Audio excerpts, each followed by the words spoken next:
in the games that we'll have going forward, in your opinion, what's the favorite game that you've watched so far, and what game are you most looking forward to this season? That's such a good one. This is include Corky Kell as well? Including Corky Kell. Okay, so it's going for me. It's going to have to be Wall and Mill Creek. That game winner, back and forth all game long. Jeremy Helinski was just balling out, 4 touchdowns, and then also Caleb Downs as well. So that was the most exciting. I'm really excited for the one next week between Buford and also North Cobb. Malachi Singleton is AJ Super 11, so that should be an exciting matchup along with Justice Hayes. They won their matchup 56-7 against Mallard Creek, so that should be really exciting. Well, Najee, it's been my absolute honor to have you on. I promise this will not be the last that you see of him. Hopefully, he'll get to be on here with me a little bit more. So awesome to have you. Thank you, guys. All right, guys, but make sure you stay tuned because we've got more football coming up ahead.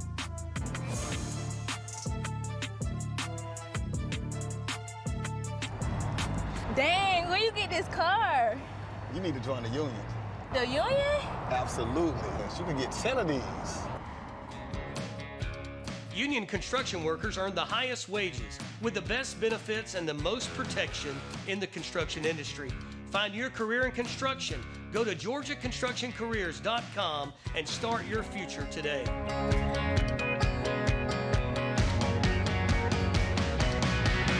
In sports, an edge is everything. Hard work, practice. Just stay focused out there. It all adds up for your athletes. But what about your field? The right surface is a powerful advantage that allows them to train effectively and safely. Here we go. And when the lights come on, your team will be ready to win. You bring the vision, we'll bring it to life. Sports Turf. This is how we do it. Planting season is here, and it's time to give your yard the perfect touch from the professionals at Personal Touch Lawn Care. Why Personal Touch? Courteous service, attention to detail, and a desire to give you the best lawn in your neighborhood. They have the knowledge and skills to do anything that I would need. Call now for a 25% discount on design and consultation services. Big enough to serve you, small enough to know you. Personal Touch Lawn Care, 770-908-1238, or online at ptlcatlanta.com. SMART is sheet metal, air, rail, and transportation. We fabricate and install HVAC systems, ductwork. You can't just go to Home Depot and buy our product. You have to build our product. If you can dream it, we can build it. That's our motto. Our sheet metal workers are really proud of that work. They want to look back and go to a Falcons game with their family and point up to show what they did. And welcome back to Eddie Henderson Stadium in Midtown Atlanta. It's the third and final game of our Great Atlanta Bash Saturday triple header as the Douglas County Tigers have come to town to take on the Mays Raiders. And good afternoon, I'm Matt Stewart, joined by Rusty Mansell. Yes, it is hot. It's 91 degrees. It's 99 with the heat index. It's probably 110 on the field right now. We'll see which teams are in the best condition, that's for sure. Now, this Douglas County team, 8 wins a year ago. Head coach Johnny White feels like they're back up to that 10-win potential or more. Mays, Tony Slayton, the offensive coordinator last year, bumped up to replace Nikita Battle, who took the Dutchtown job. They're trying to rebound after winning only 6 games the last 2 years combined. Just when we needed that juice, Mays showed up in the best uniforms in the state of Georgia. But look forward to this because Johnny White coaches his kids hard. I know Douglas County is trying to take that next step. And like you said, new coach at Mays, new head coach. Let's see what they do in their first kind of footprint under him. Well, if you're going to take that next step, Zachariah Keith for Douglas County is the guy to do it, a 3-star defensive end who's committed to Georgia Tech. Yeah, 6'5", 250 pounds. You start looking at key wins, Georgia Tech. This guy had offers from Michigan State, Tennessee, Ole Miss. They were able to keep him at home. And if you want to turn that program around, you've got to recruit the city of Atlanta, surrounding areas. Georgia Tech did that here. Mays Raiders, one of the strengths of their team this year is going to be their defensive line. Returning starter Troy Pikes committed to Georgia Tech within the past, Georgia Southern within the past week. Yeah, and you go back to the last game, DeAndre Buchanan had a great game. Georgia Southern commit. Now I know Georgia Southern's hoping their commit on the defensive line does that as well in this game. You see the kind of inroads that Clay Helton is making in his recruiting at Georgia Southern. It's the Mays Raiders and the Douglas County Tigers. Opening kickoff is coming up in just a few moments.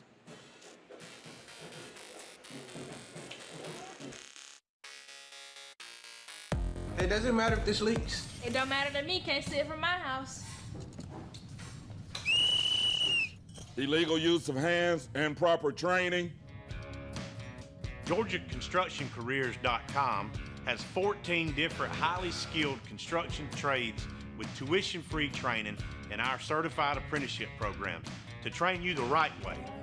Find your career at GeorgiaConstructionCareers.com. The Great Atlanta Bash is presented by GeorgiaConstructionCareers.com. Transform your future today.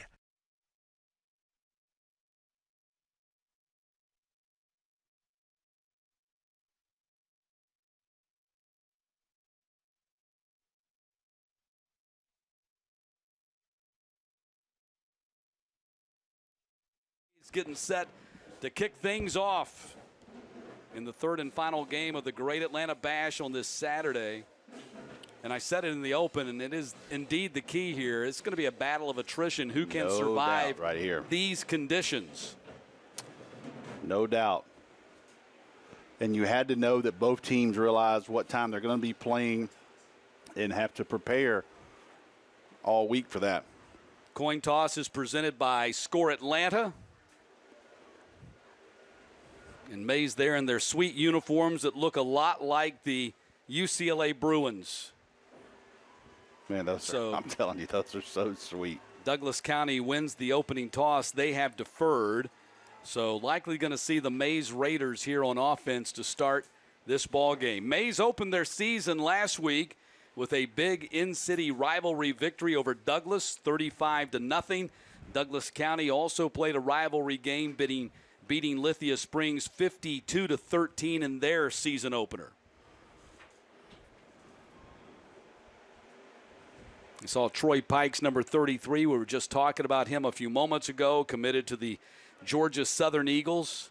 It'll be interesting to see if the defensive front for Mays can live up to the billing, but Coach Tony Slayton spoke glowingly of Troy Pikes and Kwasi Casey, Quintavious Johnson. You'll remember Quintavious as a quarterback a year ago. They've taken that monster. He's gained 30 pounds. He's up to 265. They got him playing defensive end. That's probably where he needed to be. But I'm telling you, we saw him as a freshman up at West Forsyth. Solomon Evans is back as the starting quarterback. Remember last year in the Great Atlanta Bash, he was splitting time with Quintavious Johnson. But now Solomon, the senior starter, takes over the reins of this program, and Quintavious may move him to the defensive side of the ball. So it'll be fun to see, how Quintavious plays at that D-end position. A much bigger Quintavious Johnson. He was already a big young man when we saw him a year ago, even bigger here as he goes into his junior season. I would imagine there hadn't been a ton of conversations between head coaches and quarterbacks and go, listen, we really need you to play D-end with your hand in the ground. Oh, by the way, some D-tackle. If it's your path to college football, then there's no question about it. You're open to that, whatever it takes, right? Yep. Up in my neck of the woods, young man Tate Ratledge, saw him as an 8th grader. He's running around catching routes as a tight end, and I said, Tate, you'll never do this again. He looked at me like, what? And now he's 6'7.5", 330. So the tight end days were over for him, and the quarterback days over for this young man, and maybe his future is on defensive line. So Douglas County kicking off to Mays here in the first ever meeting. Pardon me, that's not the first ever meeting between these two teams. This is actually the 7th all-time meeting between these two teams, with Mays leading the series 5-1 dating back to 2008. And last meeting at Lakewood Stadium, a 38-13 win for the Mays Raiders. Zach Valdez kicking off for the Tigers and sending it deep to Tristan Morgan at the 5-yard line. He slips and falls down, and so Mays, an unfortunate break there, is going to start at their own 5-yard line. Hard to think about Mays without Dallas Warmack and Natrez Patrick, that crew they had. Really good ball team. Well, Natrez Patrick, speaking of which, Coach Tony Slayton has instituted Legacy Wednesdays when they have Mays alumni come back and speak to the team, and it was Natrez Patrick speaking to the team this past week. Awesome. Great kid covering Natrez. Young man just had an injury, but just a really, really good football player, and it's hard to believe he's a grown man, meeting him for the first time in 10th grade. Solomon Evans going to keep it on the run from the 5-yard line, lowers his helmet and picks up close to 10 yards on the play. 6'4", 175-pound junior. As you take a look at the personal touch lawn care starting offense for Mays up front, it goes Veal, Richardson. We've seen him play for 3 years now. Yeah. Jones, White, and Lee. And then Evans, Carroll there at wide receiver. The son of Batman Carroll, who started Douglas High School, went on to play in the National Football League. That's a 5-yard pickup right there, up to the 20-yard line. Batman Carroll, boy, that was a huge recruitment. Track got him. He wanted to run track at Arkansas. Yeah, played Douglas, went to Arkansas, played for the Douglas Astros back in the day when they were a really good program. 2nd down and 5. And the handoff to Tristan Morgan. He's going to be tackled by Zachariah Keith. Pickup of about 3, maybe 4 on the play. Brings up 3rd down and short. Here's a look at the personal touch lawn care defense for Douglas County. Goes McMahon, Jordan, Williams, and Keith up front. The backers are Hasty, Arnold, and Galliard. And in the secondary, Bridges, Johnson, Boyce, and Freeman. They really like Boyce. So 3rd down and 1. And the pass complete on the screen. And that's going to be a 1st down for Mays. Nicely executed. Clayton Kopic with the reception and 1st down. Both teams here are going to go fast-paced. For a while, at least. For a while, yep. So 1st and 10 for the Raiders from the 28.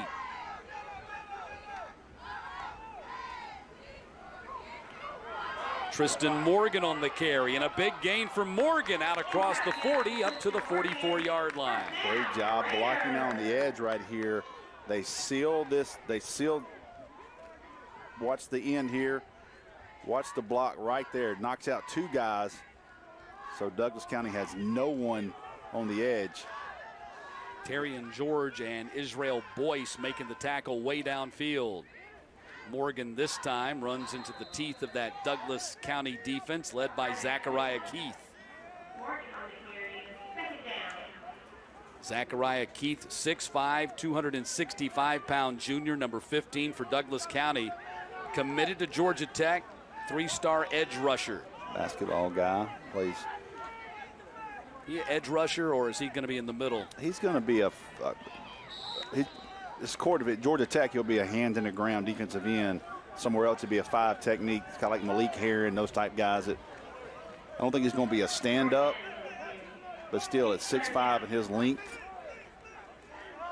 3rd down and 5. The Mays Raiders started this drive at their own 5-yard line. See him his hand down right there. That's where he's most comfortable.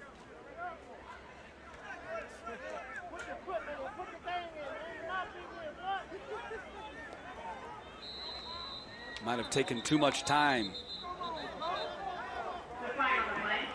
But that was a nice ball thrown by Solomon Evans. It was a nice ball. You know, we've seen some things today, and I wonder if not having a play clock. Makes a difference. Yep. Especially if you're used to playing on a field that has one. Absolutely. And then to play on a field that does not have one.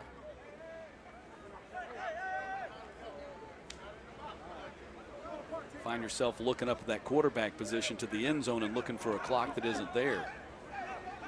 So 3rd down and 10, ball at the 45-yard line. Evans, it's a double move. He slips and falls down. His knee hit the ground back at the 38-yard line, and it's going to be 4th down. So the Mays drive stalls. That's the 2nd time we've seen him slip on the turf here. Morgan on the kickoff, and then I don't know that his knee ever hit the ground, did it? It looked like he kept his balance, but maybe it did. So the speedy, is that Hilton Alexander deep, trying to get a read on that? I believe it is. That's the Wake Forest commit standing back at the 16-yard line for Douglas County. Solomon Evans stays in the game and will punt. It's a heavy rush, and he gets it out of there. Fair catch is called for and made at the 28-yard line. And that was actually Monte Gooden. Yeah, Monte Gooden. On the return, he takes the fair catch, and that's where we're going to see Douglas County go on offense for the first time. And I'm really excited to see this young man play quarterback, Sire Hardaway, 5'10", 160-pound freshman now, or junior, pardon me. You know, had a decent season last year as a sophomore starter, but he was 24 of 26 passing in their season opening victory against Lithia Springs. Goodness. 3-by-1. Wide receivers trips at the bottom.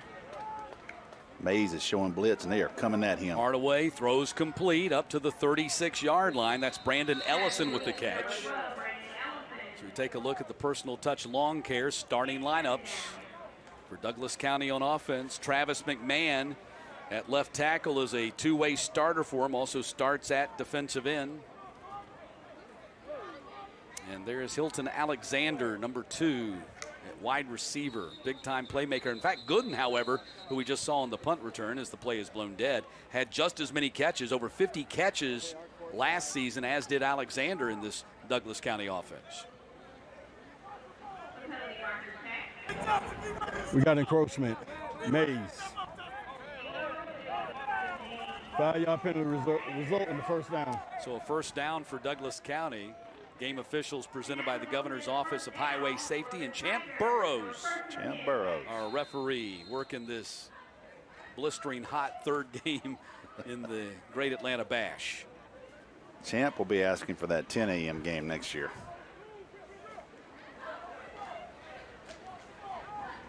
Need one of those. They need those towels that they, store in ice. Yes. Dip in ice. Those frog togs. Yeah. They're blitzing.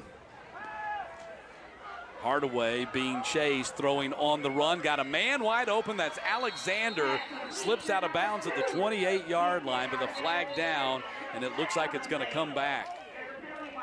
That's unfortunate. You saw, though, the fluidity of the combination here between Hardaway and Alexander.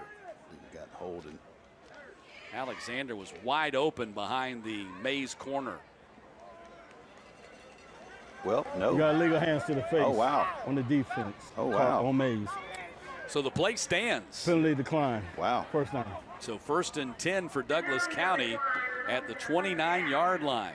That is usually defensive lineman in the hands of an offensive lineman there. So 1st and 10 from the 29-yard line for Douglas County. Quintavious Johnson had pressure right there coming off the edge. Man, he looks good up top. Number 3. See him with his hand down there, number 3 defensive end. Wow, they're going to add the penalty onto the reception. Yeah. No, it didn't decline. Personal, okay. Correction on the penalty, tack on. So they'll put the ball down at the 16.5-yard line, and the Tigers are in the Gordo's Cheese Dip red zone. They're going to discuss this, bring it up another 2 yards. Things just keep getting worse for Mays every time the officials think about it a little bit more. Mays wants to snap the ball now. Before it gets any worse. See Troy Pikes, number 33, right there in the center of that defensive line for Mays. Yep. See if he can disrupt this play here. Hardaway going to gun it out there complete. Breaks a tackle down to the 4-yard line. Goes Brandon Ellison, second catch for Brandon Ellison, the 5'7", 150-pound sophomore. He ran. It's quick, wouldn't he? Look at that. Low to the ground.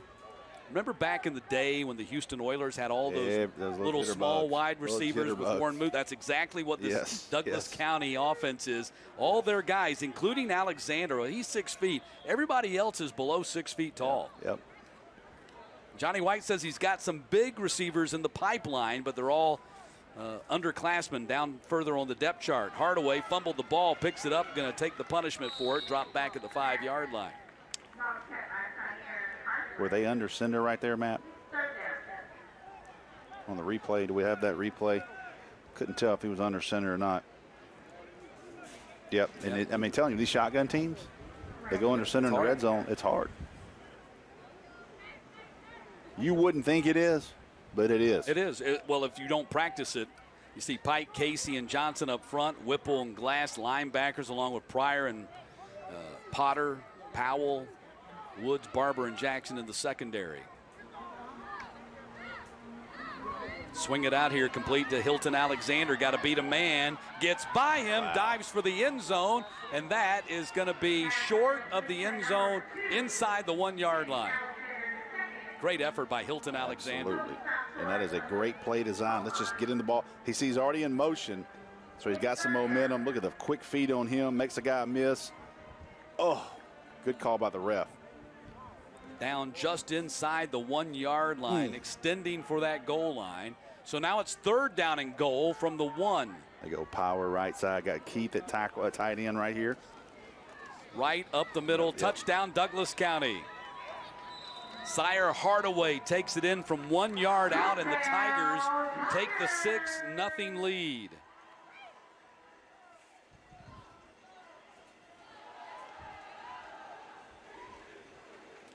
Just power, and Hardaway followed his blockers for the score.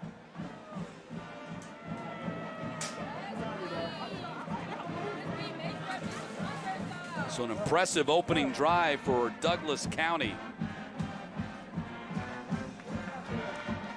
Valdez on for the PAT. Johnson is the holder. Mitchell is the snapper.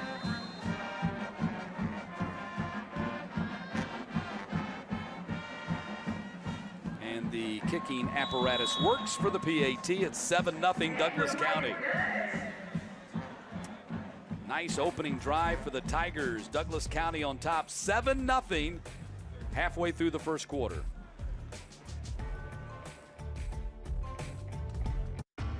There's a highway that stretches across the 93 days of summer, where worship isn't offered to the sun, but to the smoking tire, and where the lines being blurred are the ones between drivers and demons. Back again, huh? You must love losing. You're buying the next one. You gotta win one first. Okay. Mix and match your 2 favorites for $3.29 at any size soft drink for $1. Ba-da-ba-ba-ba. Georgia Power is here with a little reminder of how easy it is to save energy at home. Because it's often as simple as a twist, or as easy as a lift. It could be a little squeeze, or maybe just a pull. These small changes can make a big difference, helping you save energy for the bigger things in life.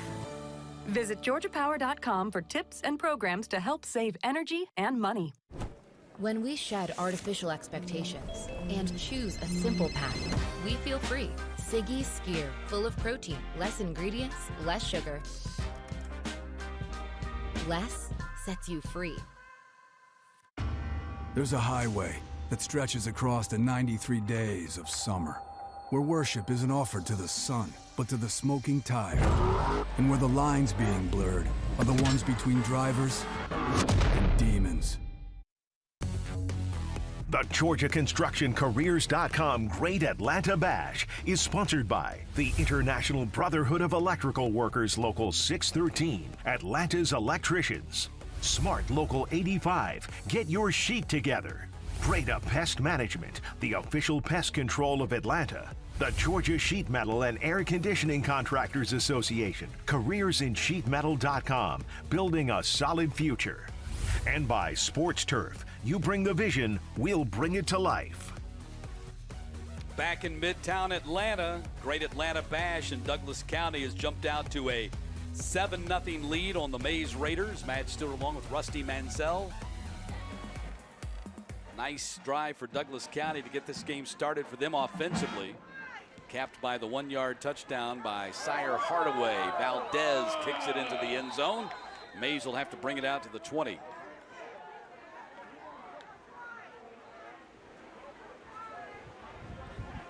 Here's a look at the scoring summary. It's brought to you by Breda Pest Management. Great play, second effort there, third effort by Hilton Alexander to get them down to the 1, and then capped on the touchdown run by Sire Hardaway. 6 plays, 70 yards.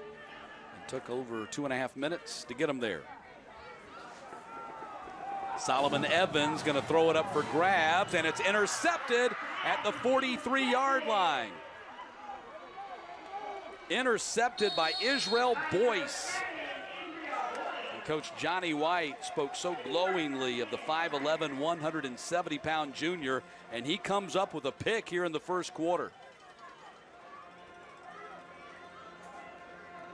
Yeah, just early season right there, and bobbled snap, play kind of thrown off immediately, and it got worse real quick.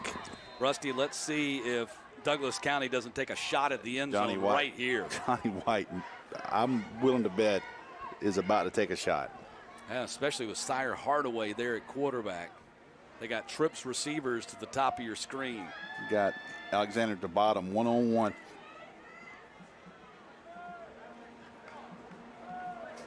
Hardaway looks towards Good Alexander, job. and he Good got job. knocked down. That's a quarterback sack. Great job by Mays. He wanted to go to the bottom of the field. That was Quintavious Johnson, the Yes. former quarterback, who got in there and blew up the play. Not only did he take out the offensive lineman, he took out the quarterback at the same time. Nice job. Mays did not sit back, anticipated what we anticipated. He was looking there. He was unable to set his feet and throw the ball. And that is a former quarterback looking great at defensive end early on. I think you got to give him two quarterbacks. You got to give him 2 sacks. He took out the lineman, and then he took out the quarterback. In fact, he took out the quarterback with the lineman. It's just straight bull rushed him. So 2nd down and 17. Hardaway comes near side. That's complete to Alexander. Can't give him that much space. Yeah, they got to have an answer And he's for that. run out of bounds at the 11-yard line. That's a first down. Cannot allow pitch and catch with that.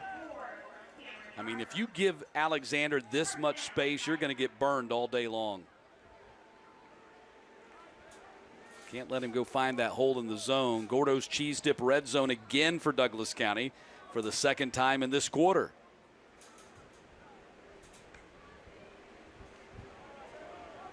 Handoff, scoot outside, and down to the 2-yard line. That was James Johnson on the carry.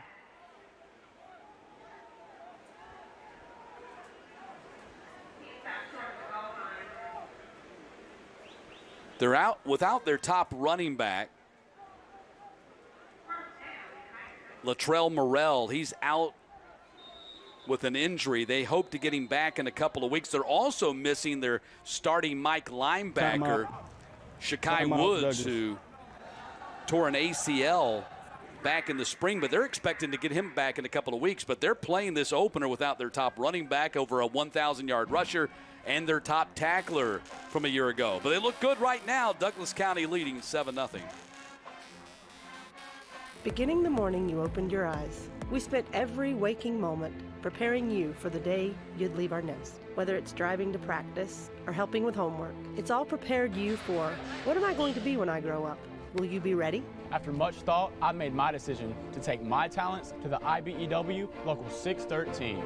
The International Brotherhood of Electrical Workers is not simply a job, it's a career. Visit IBEW613.org to begin a new future today. Let's get it. Get it. Yo, you know we're not shooting threes, right? Definitely not shooting threes.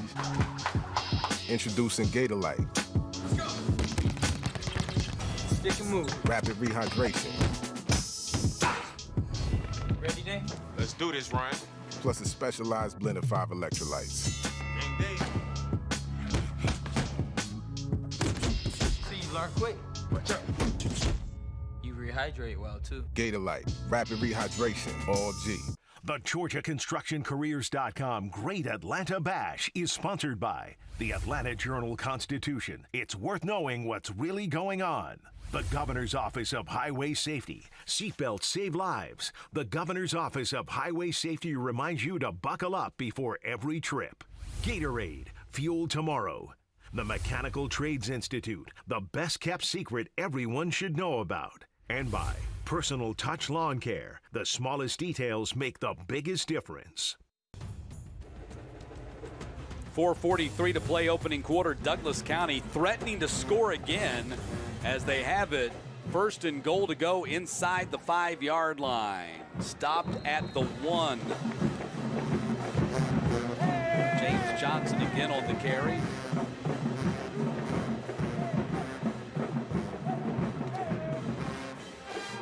Just straight power, Tigers moving bodies. And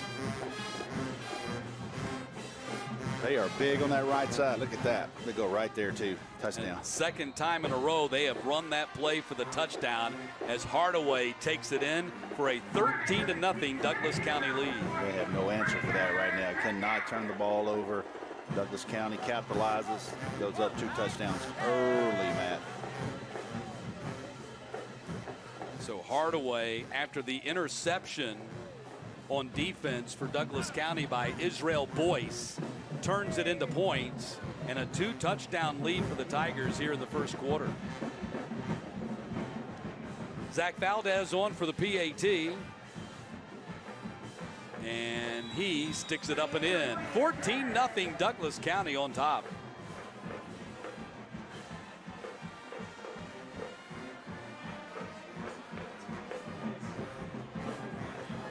Let's take a look at the team resumes. It's brought to you by Smart Local 85. Douglas County 8-4 a year ago. Made it to the second round of the state playoffs in 2021, losing to Northside Warner Robins, and defeated county rival Lithia Springs in their opener 52-13.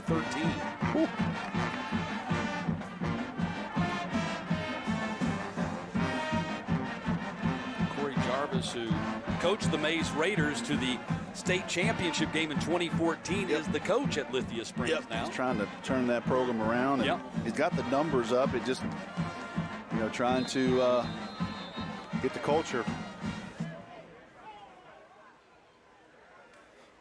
So Douglas County kicking off again as Valdez boots it deep inside the 5-yard line. They'll bring it out.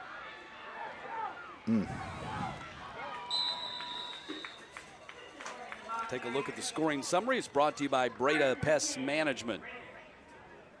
Following that interception by Boyce, 5 plays, 25 yards. Big catch there by Alexander to get him inside the 10-yard line.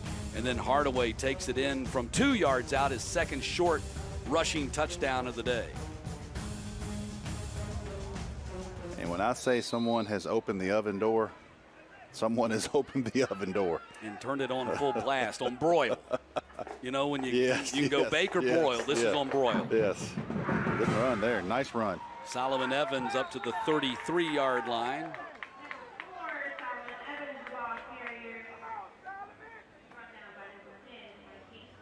Quite frankly, I don't know how these guys survive. Of course, they've been practicing in this weather. Yes. So up until the last week. So that helps. You've been going since the last week of July. Been conditioning in it all summer so that you'll be ready for it when it comes. Long throw. It is complete out there on the edge. Good job. Corey Mims with the catch and run. 5'8", 155-pound sophomore for the Raiders. That is a long throw. Look, he's from one hash, throws it all the way across the field. Yeah, no one's ever doubted the talent of Solomon Evans, who's also a great basketball player, has been starting for the Mays varsity since 9th grade. Handoff goes to Tristan Morgan. He will bull his way for the first down. Good drive here, good answer. Do we have a flag now? Oh, no. I think I saw a player just toss his cookies. Uh-oh. You got a sideline warning. Sideline warning on Douglas sideline. That can happen easily when no doubt it gets heated like that and you're taking in large quantities of water quickly. A lot of times it comes right back up from where it came. Yep. So 1st and 10, ball at the 46-yard line. Handoff goes to Tristan Morgan. Going to get a couple of yards on the play. See Douglas run in like 1, 2, 3, 4, 5, 6 players. They anticipate rotating.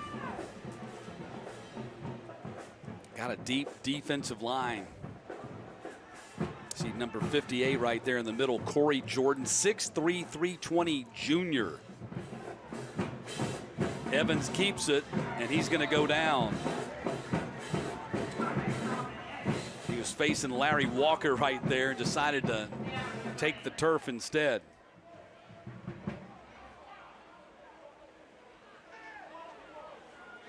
See, cuts back, number 11, Larry, or that wasn't 11. That was 11 was out of the picture. That was another somebody with 1 on the back. Couldn't tell from our angle. It's going to be 3rd down and 13. Ball at the 43.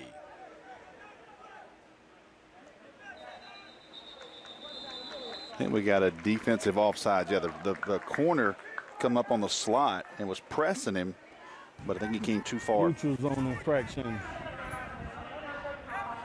against Douglas County. That's that 7-on-7. You get to play that man-to-man. 5 You yards, up there. still 3rd down. Unfortunately, in padded football, you got to be onsides. So 3rd and 8 now. Ball back at the 47. The other 45 is the line to gain.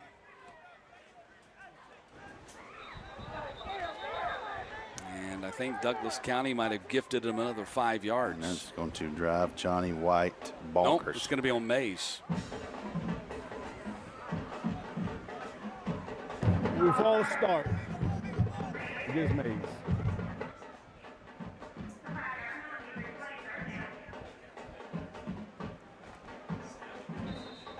Richard Freeman checks into the ball game for the Douglas County Tigers. He's their top returning tackler from the secondary a year ago. Evans throw in, they're going deep, and they had 2 men in the same spot. Falls incomplete.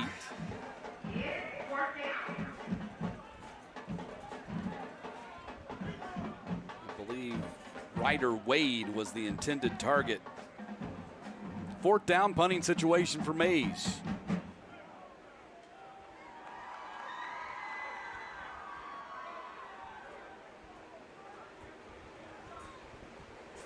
Solomon Evans will just back up. And they'll send 2 back now for Douglas County this time. So Hilton Alexander joins Monte Gooden back at the 20-yard line. Left-footed kick, wobbly, going to go out of bounds. Let's see where they spot it. It's going to be the 41. So Douglas County gets great field position. That punt was roughly about 15 yards. Take a look at the Smart Local 85 resume for the Mays Raiders. 3-7 last season. Tony Slayton, his first season as the head coach, but he's been there as the offensive coordinator going back to that state final in 2014. Former Mays High School quarterback. So coaching at his alma mater, bumped up to the head coaching position. Nikita Battle took the job at Dutchtown. When Coach Clifford Fedd went to Sumter County, the domino effect.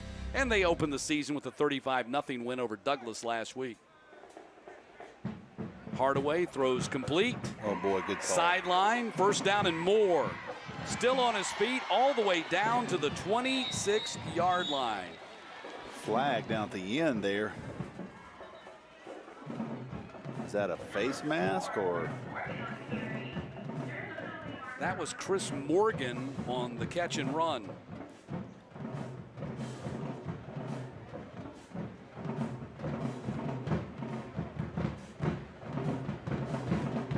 No.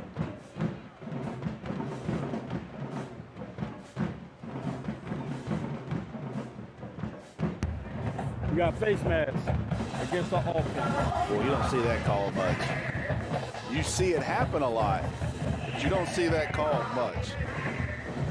So that will erase the big catch and run by Chris Morgan. Watching on the stiff arm right. You walk with him, he cleaned up. See that? Yeah, he snapped his head back. See that? Yeah. I mean, that is. You rarely see the face mask by the offensive player. Well, that was a face mask by the offensive player, but you do not see that call. Yeah, that's the point. Yeah, you see it, you don't see it called that often. Good so call. It backs it up to the 47-yard line, and so it's going to be 1st and 3 since it's a spot foul. They back it up from the spot of the foul. Hardaway, that's complete across the 40 down to the 37, and Morgan gets that 1st down back. Tell you what, now this quarterback's dealing. I told you Hardaway was 24 of 26 passing against Man. Lithia Springs. He's the biggest dude. It don't matter. It's getting out of his hand. He has been on the money. 1st and 10. Ball at the 38. James Johnson on the carry, picks up 9, but there's a flag down at the 43. I think we're going to have a late hit on the quarterback. If that's the case, wouldn't that be a tack-on penalty? Should be. Tack it on to the 9 if it's roughing the passer. Roughness. It's at the end of the run. In the run, yep. Yep. On three blue. So it sounds like Quintavious Johnson, the defensive end, the former quarterback, was roughing the now quarterback.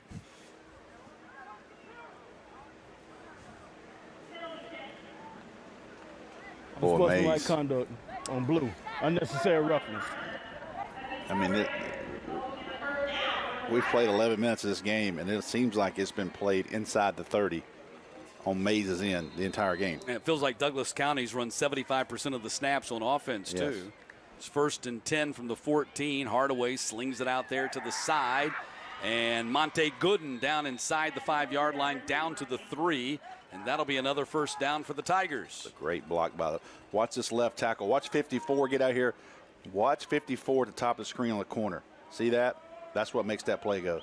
That's Andrew Bennett. That's the smallest guy on the offensive line, 6'1", 225 senior. But Johnny White says they don't have a better offensive lineman than him. Tell you what, man, that was a great job getting out there and blocking that corner. Gordo's Cheese Dip red zone. Handoff goes to James Johnson, and he barrels in for the score. I'm going to give 54 some more love. If we go back and watch the replay, watch what he does to the Mays defensive lineman. Comes off the ball. Watch the left tackle right here, 54. See that? And watch him hold him up, move him out. It's a good job there, leverage. Douglas County simply steamrolling Mays right now. It is 20-0 inside the final minute of this first quarter. It has been all Douglas County. Valdez on for the PAT. And he puts it through. 21-0 Douglas County. What a statement by the Tigers here in the opening 12 minutes of this game.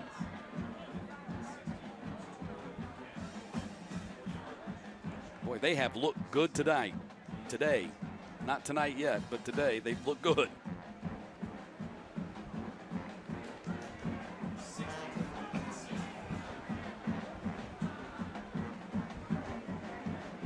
Impressive start to this game for Douglas County.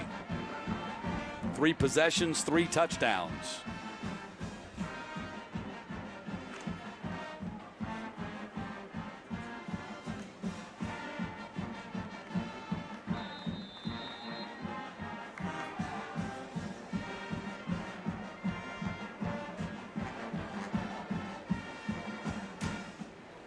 So what does this do to your game plan if you're Mays?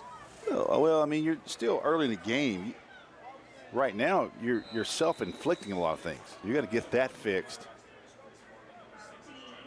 Penalties, turnovers. I mean, everything right now has snowballed on you. It's 21-0. Saw a score last night. Houston County was down 28-3 in the second quarter against Perry and came back and beat them 51-50. Take a look at the Breda Pest Management scoring summary. 5 plays, 60 yards, took him a minute. Yeah, just no answer right now.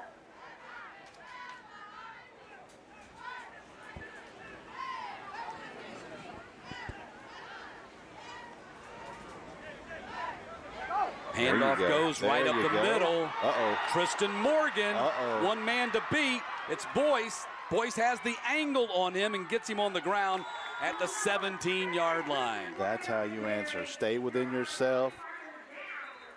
Little reverse, inside reverse here. We have a flag down. From where that's at, that's probably sideline warning. Okay. After the run, we got a sideline violation against Mays. It'll be a first down. So that long run by Tristan Morgan, he's going to tap out, and I guess so after sprinting in this heat. Great run by Tristan Morgan to flip the field for the Mays Raiders. And they're now in the Gordo's Cheese Dip red zone.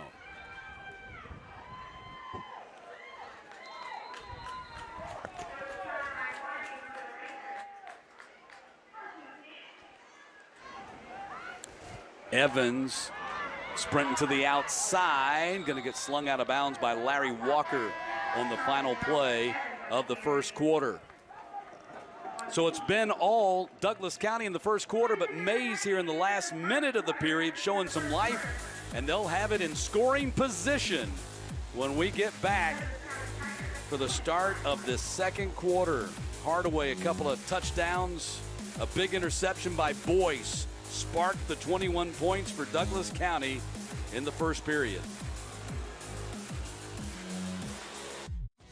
Becoming the #1 certified dealer in all of Georgia was no easy task. It required the highest quality of vehicles at the fairest prices, plus superb customer experiences. Now we've expanded our certified program to include every brand of vehicle. With Beaver Direct, it doesn't matter what brand you choose, they're all certified. Every vehicle will be thoroughly inspected and expertly reconditioned. Each includes a 12-month, 12,000-mile warranty. Visit us at beaverdirect.com and see for yourself why Beaver Direct is #1.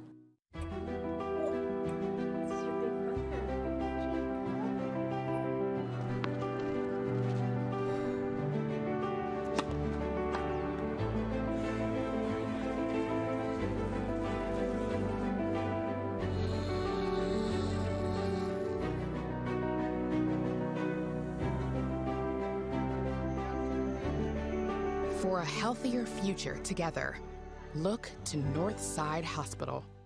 We changed our fries to make them hot and crispy every single time. High five. And every single time, Toby insists we high five. High five. High five. High five. It'll catch on, right? Try Wendy's hot and crispy fries, preferred almost 2-to-1 over McDonald's. Thanks to Chase, Angie's not sweating this text since there's 0 overdraft fees if she overdraws by $50 or less. And Kyle? Well, he's keeping calm with another day to adjust his balance if he overdraws by more than $50. Overdraft assist from Chase. Make more of what's yours.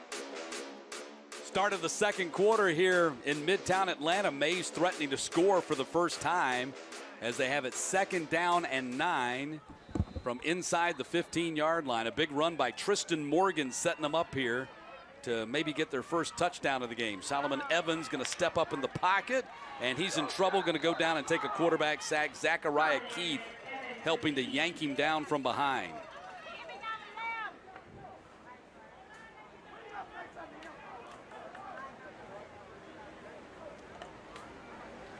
Yeah, pass rush there.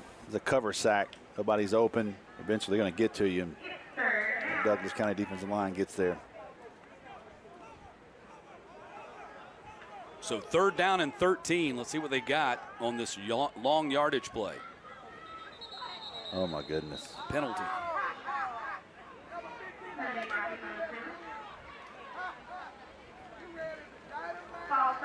False start, the center. 5-yard penalty.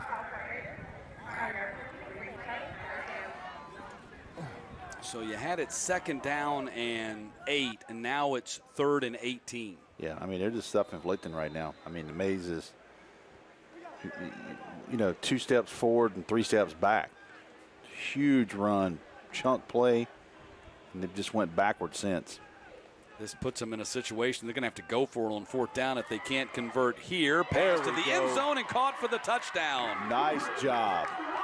Touchdown reception by #1 J.C. Carroll in the back of the end zone. Love the play call. 3rd and 18. Let's let our guy make a play. Good ball. Nice job. Great answer there for Mays.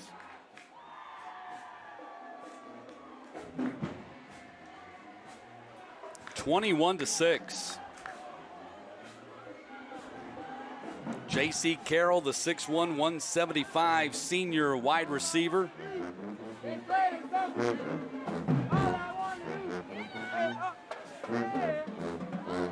Let's see who takes this kick for him. They've got Carlos Gallos and Andros Carmona. Let's see which one this is. I'm thinking it's Andros Carmona. He puts it through. Indeed it is, number 94 with the PAT. And it's 21-7.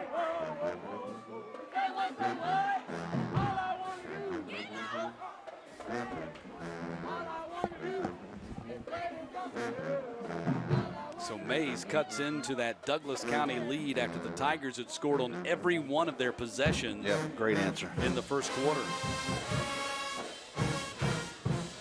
Needed that big time there.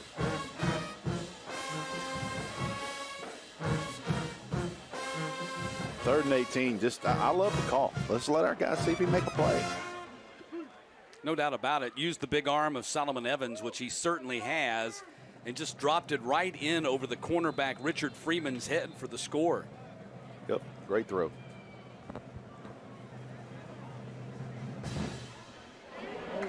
Kick coming down at the 6-yard line. Hilton Alexander on the return, and good coverage on the kick return, and stopped inside the 20-yard line. Breda Pest Management scoring summary: 4 plays and 80 yards, and the 24-yard touchdown pass from Solomon Evans to J.C. Carroll.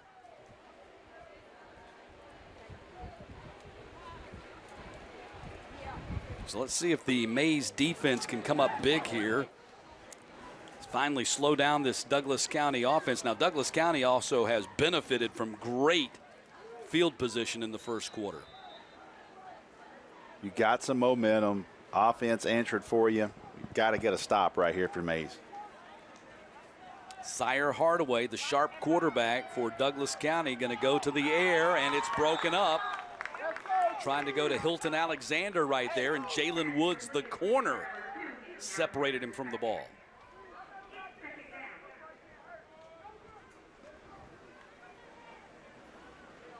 So second down and 10 coming up. Right there's that little RPO quick slant in there.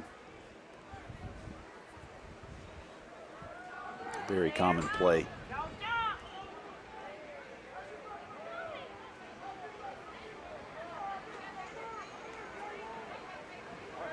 Hardaway, heavy rush, takes a quarterback sack. Back inside the 1-yard line. Justin Prayer, the linebacker, with the sack.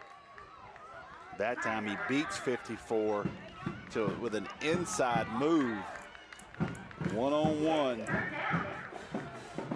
The game within the game. Sometimes you're not going to win every play, and that time Mays got the best of it. Big play there, 3rd and 18.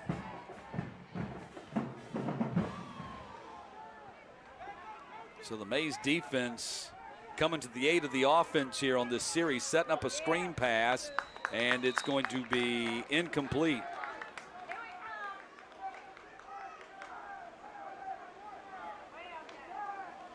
Or was it caught? Yeah, it was caught, and actually it's going to be spotted down at the 5-yard line. Would have been better to drop incomplete.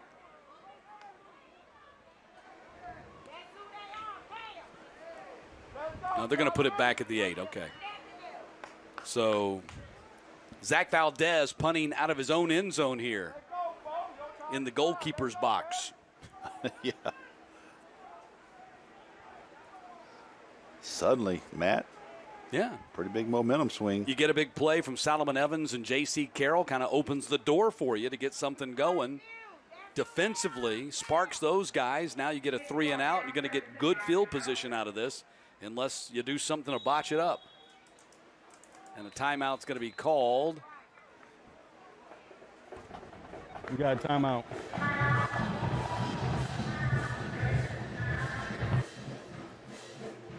Not sure who called the timeout. They didn't tell us. Actually, it's going to be Douglas County called the timeout. They have 1 left here in the first half.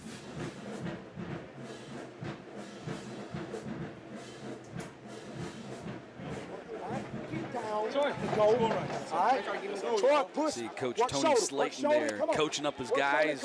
Hey, Jaggers, don't do that, stupid. Johnny White, they go back a long way. When Johnny White was coaching at Creekside, Coach Slayton was at Banneker High School. So they're very familiar with each other. Coach Slayton was on the Westlake staff when Cam Newton was the quarterback there.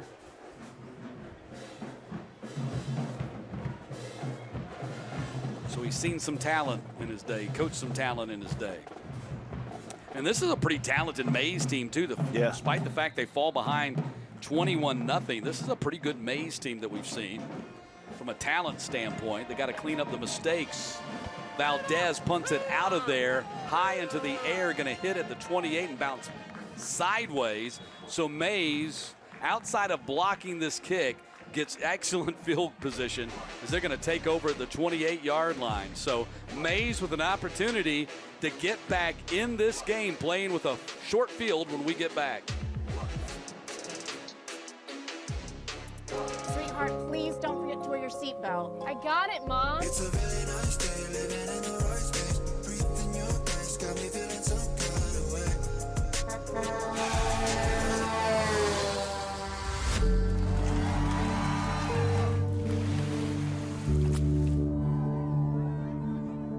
In the blink of an eye, so many tomorrows can disappear. Buckle up for your future, every trip, every time. A message from the Governor's Office of Highway Safety.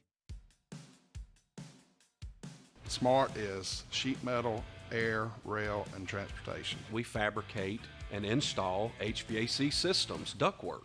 You can't just go to Home Depot and buy our product. You have to build our product. If you can dream it, we can build it. That's our motto. Our sheet metal workers are really proud of that work. They want to look back and go to a Falcons game with their family and point up to show what they did. 21-7, Douglas County on top of Mays threatening to score again. Did you know that in an area the size of a football field, there's over 1 million termites? So what's stopping termites from finding your home? Let Breda Pest Management protect your home from termites and prevent these silent destroyers from costing you thousands of dollars in damage. See more at BredaPest.com.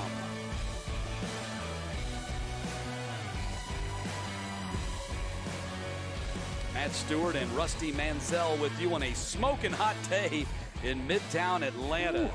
Heat index right at 100 degrees for this third and final game of this Great Atlanta Bash triple header. Evans runs to the outside, will step out of bounds after a couple of yards on the play. Nobody, I don't know if it's a trick play because the linemen are looking at each other. Nobody moved, but kudos to Evans there, because if there's not a flag, what happened there?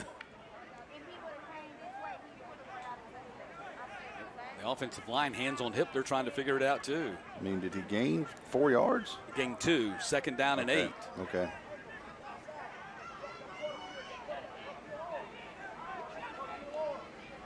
Evans, quick fire out here through the hands of his wide receiver.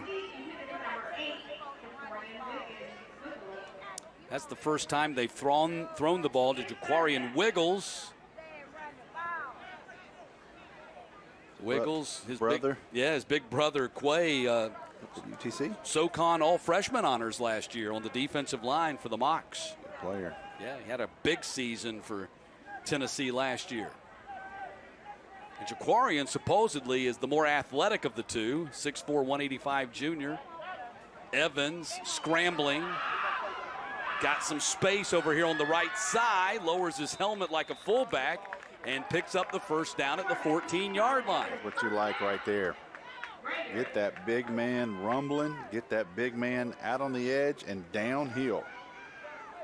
Watch this. Foot in the ground, doesn't see anybody open, does what he does. You do not want to butt heads with him at full speed. Mays in the Gordo's cheese dip red zone. Tristan Morgan, short gain on the play. Might have actually lost a yard as they reset the spot. Gonna be second down and long. I mean, the talent of Solomon Evans has been known for a long time. He was an Under Armour Next All-American game player in the eighth grade for the Atlanta Ducks. Middle school All-American. So people have known about him for quite some time. Big play there. Big Zachariah run that down. 15 right there. Georgia Tech commit. Corey Mims on the speed sweep. Stopped by Zachariah Keith. Look at 15. I mean, Mims is 155 and Keith is 265. And he ran it down. And then tossed him a little extra. Well, big man going to run like that. He's not going to settle for just going down. No, He's got to get a piece of flesh. Evans backpedaling, wide open, throwing wide open inside the 10-yard line. Tristan Morgan dives for the pylon. Did he get the ball across? Flag. A flag out. They're going to rule him out at the 1. I thought he had extended the ball and broken the plane. They rule him out at the 1. There's also a flag down at the 3. Who might have a face mask. Or blocking the back on Mays right here down the field. You got face mask. Face mask, right? Number 7. What's this? Against Mays. I wasn't sure if they called it offensive face mask. Again, that's the second time we've seen that call in this game. I mean, you can go a whole year without seeing that. We've seen the offensive face mask called twice today. I mean, he's got it. You just don't see it called. I mean, that's usually something that's given to the running back to defend himself. Yes. Ball back at the 5-yard line.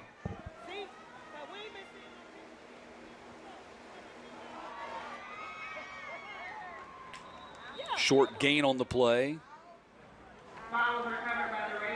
That was Quintarian Kelly getting his first carry of the game.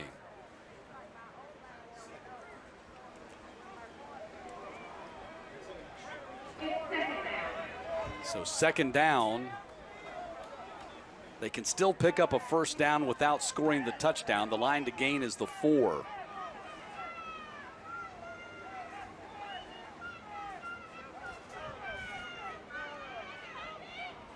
Kelly on the run. Look at here. And Kelly takes it in for the touchdown. Quintarian Kelly.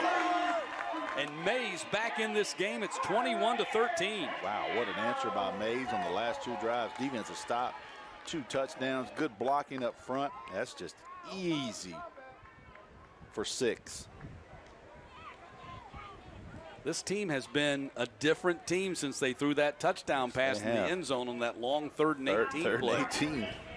Defense came alive, and now the offense, back-to-back possessions in which they've scored touchdowns.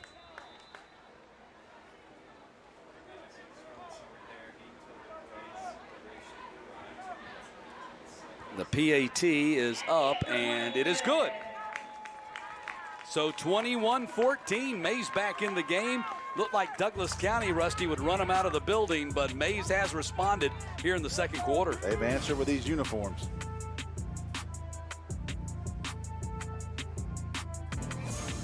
I'm Monica Pearson. Let's go one-on-one with Atlanta radio celebrities. This season of Love and Hip Hop Atlanta is the most challenging for me yet. It's Monica Pearson one-on-one Sunday at 8 p.m. on Peachtree TV.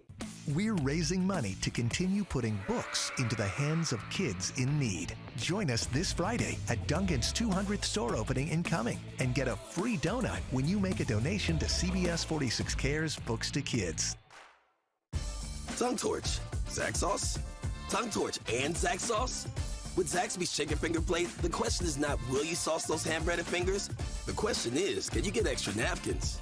Endless sauce abilities, only at Zaxby's. Hey Atlanta, we're the #1 certified used vehicle dealer in all of Georgia. Why? Quality vehicles, fair prices, and a really fun experience. With Beaver Direct, whether you purchase a Toyota, Ford, Honda, Nissan, Chevrolet, Lexus, BMW, Subaru, they're all certified. No one else can offer you that. Every vehicle gets a 164-point inspection, meticulous reconditioning, 12-month, 12,000-mile platinum warranty. Check it out at beaverdirect.com and see for yourself why Beaver Direct is #1. People want to have a one-stop shop. They need us for now all these different services, not just the heating and air side. When things are going wrong, you want the company that's going to be able to get things done as fast as possible for you. Today we're going to be in over 600 homes. What the customers can count on is we're going to send a competent person to your home with a vehicle that's stocked and prepared. We're going to do what's right. Right now, we're waiving our $79 service fee with any Cool-Ray, Brightbox, or Mr. Plumber service. Zaxby's Chicken Finger Plate comes with 12 dippable, dunkable, do it any way you wantable sauces, and a plate of our hand-breaded fingers. Oh, and don't forget the napkins. Famous fried chicken, endless sauce abilities, only at Zaxby's. just under 7 minutes to play until halftime. Douglas County with a 21-14 lead on Mays, but Mays has scored back-to-back touchdowns on offensive possession to cut into what was a 21-0 lead for Douglas County after 1 quarter of play. Matt Stewart along with Rusty Mansell. The temperature's gone down 1 degree. Rusty, it's now 90 with a heat index of 98. You feel better? Oh, my God, I feel like I am just ready to run bleachers. Here's the return by Douglas County up to the 29-yard line. That was Monte Gooden on the return. Monte Gooden, a real Gooden. He's not quite the prospect that Hilton Alexander is, but from a productivity standpoint, I mean, he gives them just as much. Got the speed game. He can catch the ball. 1st and 10 for Douglas County. Let's see if they can get their offense going again. They were really rolling in that first quarter.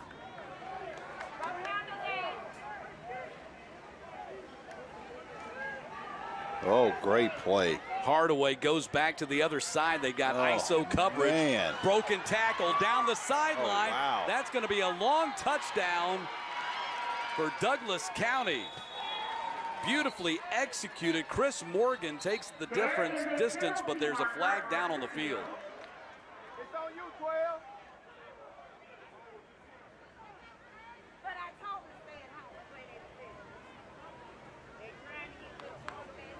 Is he going to pick it up and wave it off? Illegal man downfield on offense. Question is, because the initial play is this bubble screen. Watch the replay. They want to throw it toward the bottom of the screen, and watch the Mays defender come up, read it. Look at him read that back. They cover it. So now you see 66 down the field right there. Yep, that's 66. the illegal man downfield. Illegal man downfield, yep. That's Jabari Crosby, the center. He was anticipating that screen play. Yeah, so he's downfield He's blocking. downfield blocking. That's my job, is to be downfield blocking. Yeah, the play being extended caused that penalty. So wipes out a long touchdown by Chris Morgan. Great job by the Mays defensive end there to jump that route.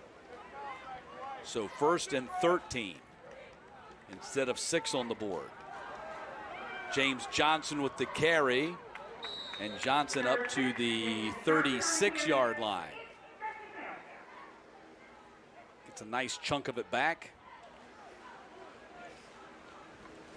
James Johnson goes both ways for them. Also starts at free safety, a 5'10", 175-pound sophomore.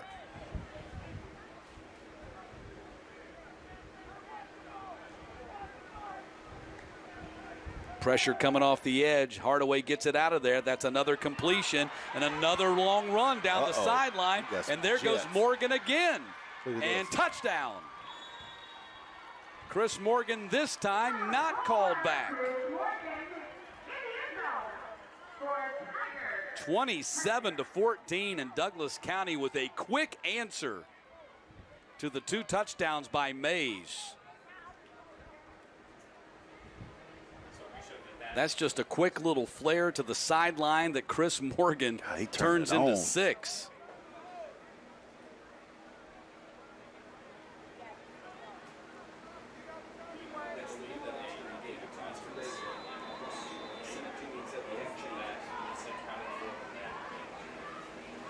Valdez kick is up, and the kick is good. 28-14. That was a quick answer. Indeed it was. 2 of them. They got 2 long touchdowns. 1 of them counted. And Chris Morgan scored them both. And a 2-touchdown lead again for Douglas County.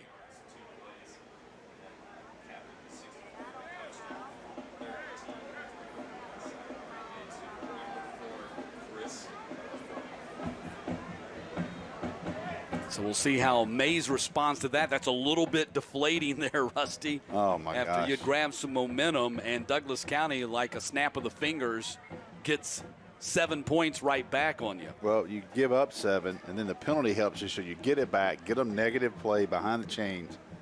They come right back and drop another one on you for a touchdown.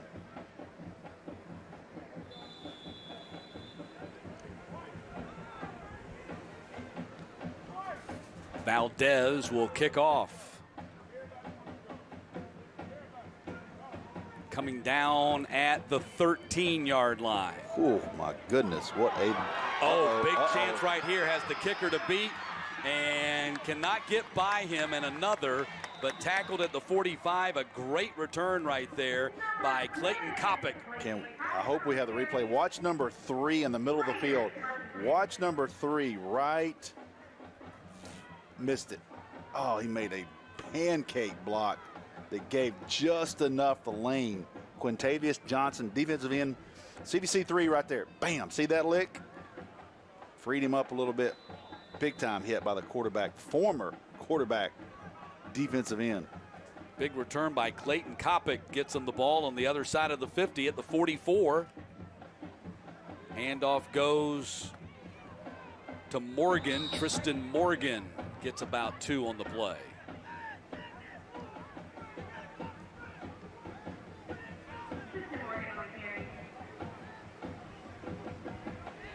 Second down and 8 as we approach 5 minutes left here in this first half.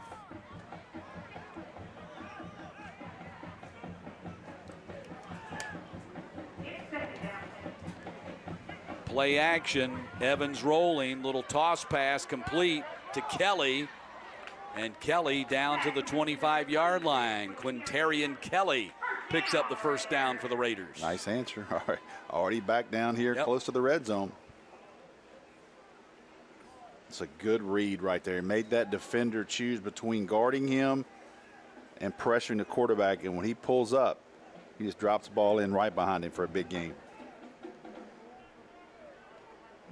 First and 10. Evans hands off to Tristan Morgan, and nothing doing this time as Morgan gets wrapped up at the line of scrimmage. That was the linebacker Terrian George coming up from his Sam spot to get the tackle. 1-yard gain.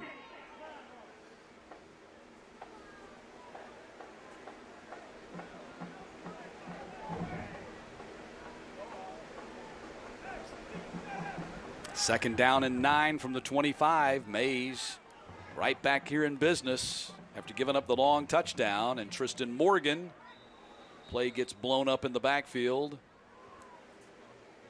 That was Mike Hasty, the linebacker, along with Corey Jordan, the big 320 defensive tackle. And it's going to be third down.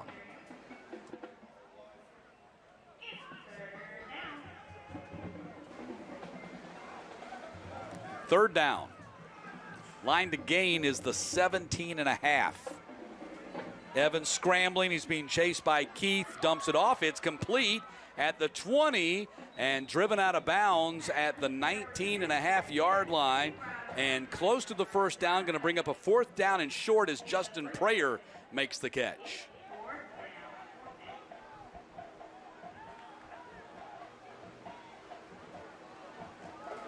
Gives you a chance, 4th and 5. That actually might have been Corey Mims instead of Prayer. Pardon me. Timeout. So a timeout called with 3:38 left here in the first half. Timeout was called by the defense.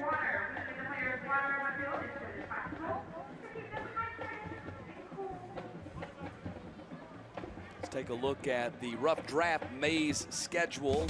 Langston Hughes coming up next, the #1 team in 6A next Friday night. Buckle up your chin straps, and then on September 30th, you got one of the top teams in 5A, Creekside, waiting on you. Big region game coming up on October 14th as well with the much improved Villa Rica team. Mays playing in Region 5A.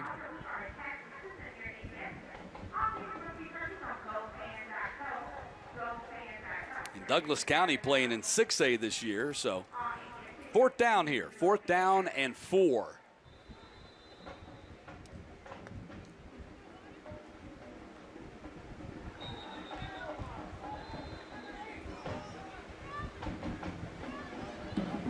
False start, Mays.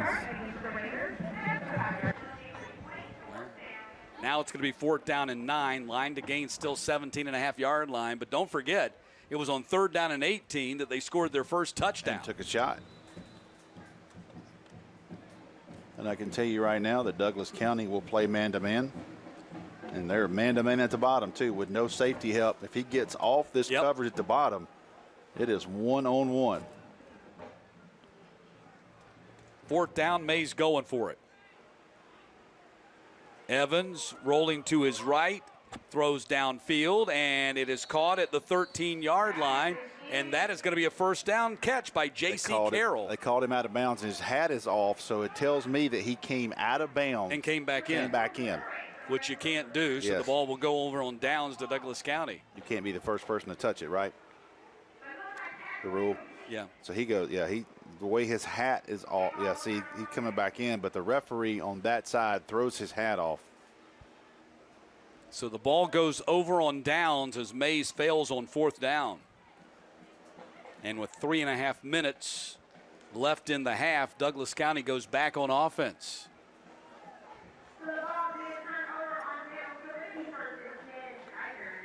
Already put 4 touchdowns on the board here in the first half.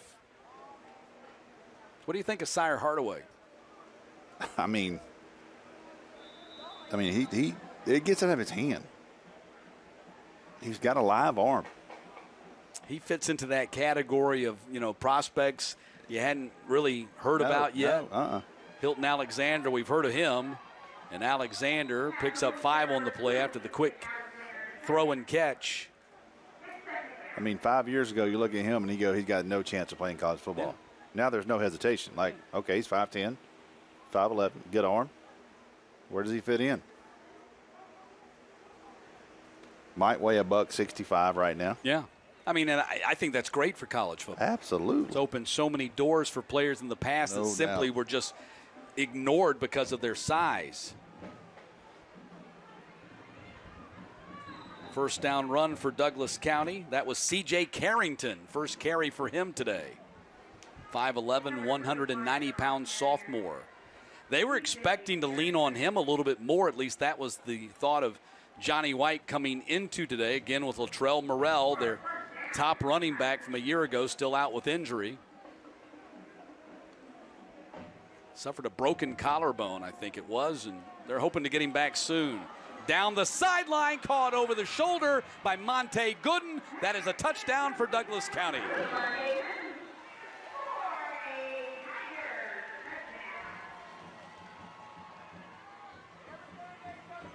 I'll tell you who this quarterback reminds me of. Wearing that Douglas County uniform. Reminds me of Ricky Dobbs. Ricky Dobbs. Went on to Navy, was in the Heisman Trophy candidacy. Yeah. By the time he was a senior, played for the Navy midshipmen. Long time ago, called a big win for Douglas County over Warner Robins in the state playoffs. Ricky Dobbs led them to that win. I've not heard that name in a while. Long time. Nebraska beating Northwestern. Northwestern beat Nebraska. Kick is up and good by Valdez. 5 touchdowns in the first half for Douglas County. Half of 70 on the board, 35-14. That's how quick they could jump on you. It's 28-14. You got the ball in the red zone. Yeah. On 4th down, you don't get it. Now you're down 21. Well, it was 21-14 not too long ago. That's what I'm saying. Yeah. And here they are back up by 3 touchdowns again after, giving up those 2 touchdowns. It took Mays a while to get those 2 touchdowns back. It took Douglas County no time at all to get the 2 touchdowns back after they gave them up to Mays. The 21-point lead that they held after the first quarter having been quickly reestablished. They have an explosive offense, a fun offense. Had them in my preseason top 10 for 6A. Scoring summary presented by Breda Pest Management. 3 plays, 75 yards, and the 63-yard touchdown catch and run by Monte Gooden.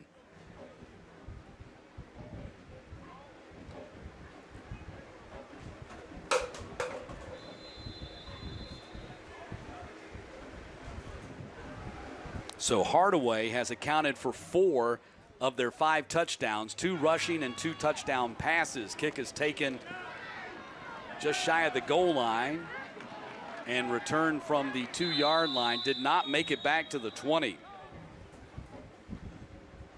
That was Kopic again on the return for Mays.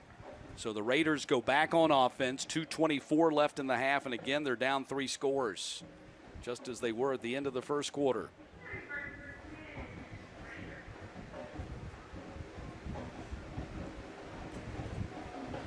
Got some folks across the way over there on the Douglas County side. They figured it out. Rusty, they got tents set up there in the stands. No doubt. And those big umbrella tents. Blocking the back. The kick return blocking the back against Mays. Yeah, they got it figured out. They came ready for this. No doubt.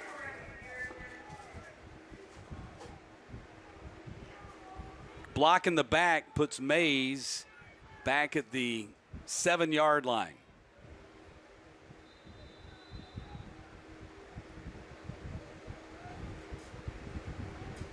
Evans surveys the field, throws across the middle. It's caught on a drag route and slipping out of bounds at the 26-yard line.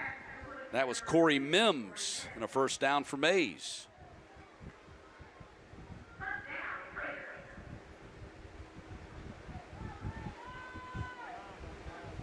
Clock stops at 2:15 for the chains to set.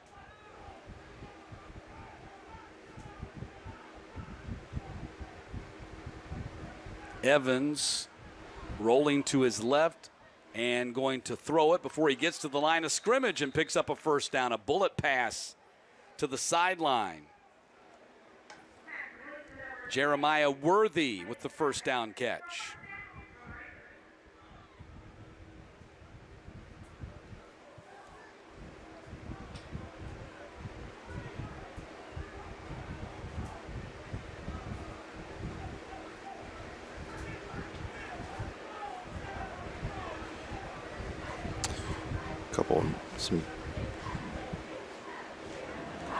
Evans, time to throw, now time to run.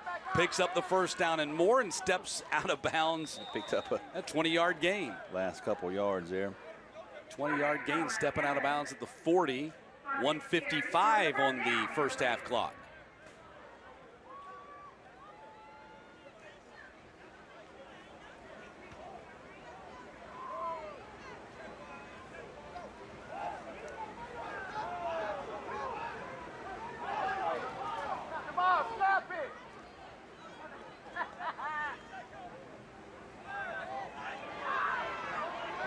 Evans takes a loss, slides down at the 50-yard line. Yeah, coach there wanting just scrambling, throw that away. Being pursued by Mike Hasty, the linebacker, takes a big loss right here. A little breaking news in college football, something that young man that we know a lot about, Max Johnson, lost the starting job to Texas A&M. Haynes King is named starter there. Wow. So that is interesting. That's big news. You know, you start talking about transferred from LSU to A&M. Transfer. Okay, Zach Calzada transfers. Neither one of those guys are starting. Yeah, Calzada transferred from A&M, who starred at Lanier High School. Yep. Calzada goes to Auburn. Yep. Max Johnson starred at Oconee County High School. Sounds like Jackson Dart, who came from USC to Ole Miss, is not starting as well. So it's going to be one of those deals where you get to be careful what you're getting into here. That one surprises me. So Max Johnson transferred out of LSU where he had a starting job under a different coach. Yeah. Brian Kelly takes over as the coach at LSU this year, so you don't know how that would have played out. But he never really gave it a chance to find out how it would play out. Now, granted, his brother also signed with A&M. Yeah, he's there, Jake Johnson. Yeah, Jake, the tight end, who was one of the top tight ends, if not the number one tight end in the country last year, is there with the Aggies now. And a lot can happen. This time last year, nobody's talking about Stetson Bennett. Right. And he goes on and does what he does. So it's not something that's over, but, initially A&M naming him the starter, kind of a little bit surprising to me. Well, put it this way, you don't transfer from a starting job to be a number 2. No. The plan is to be the starter, so it is shocking news. Yep.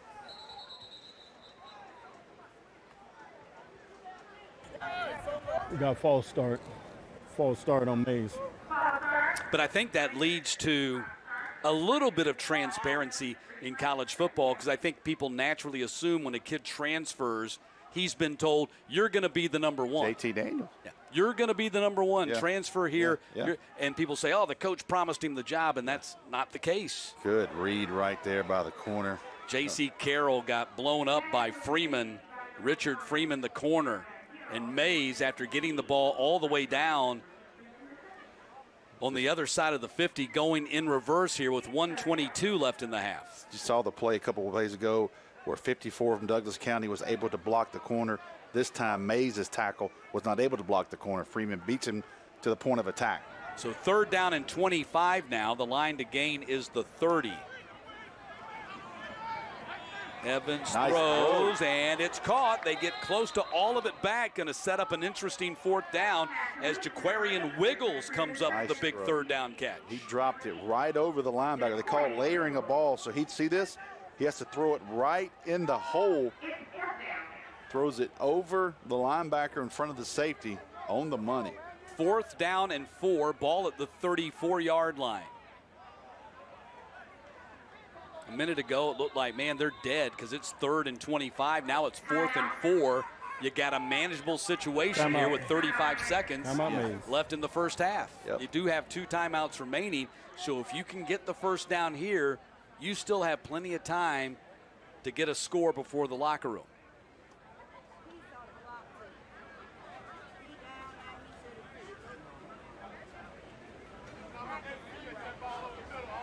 Here's a look at the rough draft team schedule for the Douglas County Tigers. McEachern coming up next Saturday. That should be an interesting matchup. They, too, have Langston Hughes on their schedule. That'll be on September 23rd. Then they delve into the region action. They got South Paulding, very good South Paulding team. Yep.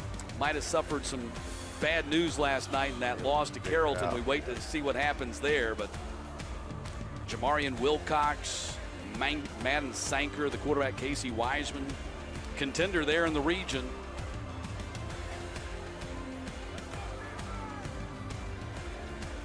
That's a game that could be for the region championship at the end of the regular season.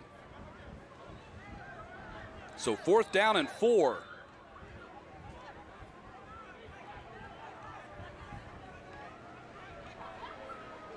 Pass is thrown for a first down. Good ball. They go right back to the sure-handed Jaquarian Wiggles to pick up the first down. Yep. Yes. Wiggles made the big catch on 3rd and 25. He makes the even bigger catch on 4th and 4 to move the sticks. Ball at the 24 with 26 seconds to play in the half. Great is he? Is he a junior? He is a junior. Evans on the keeper, going to go down. They're going to have to use a timeout right here on that play. Got to call it. There's no way, Coach, you got to call the timeout. And time burns all the way down to 10 seconds. He was trying to decide if he could get a snap off, and final timeout. Coach Rusty came out and Coach, you got to call that timeout. Yeah, they waited too long to call the timeout. Well, number one, they shouldn't have. You know, that's just, unless you break it, that's a deadly play because you're going to eat up so much time getting back up and getting to the line of scrimmage. So now that leaves you almost with just one play to run. You do have one timeout left. I'm sorry, you don't have any timeouts left. That was your last one, so now you got to get out of bounds or you got to score. You got to play, you got to throw something outside or you got to throw one to the end zone and maybe try to get 2 plays out of it. We saw a game earlier today, 10 seconds was enough.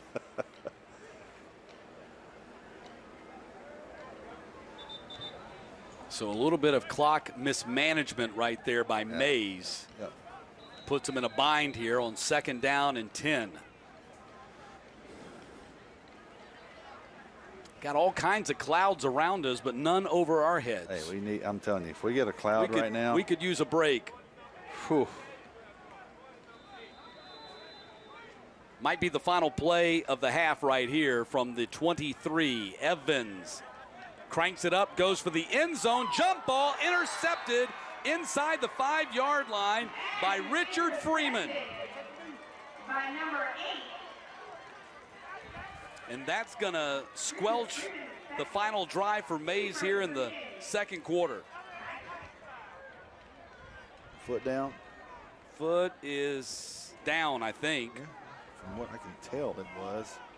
The officials certainly thought so. And so Douglas County takes over with 4 seconds left in the half, and they're going to have a 35-14 lead going to the locker room.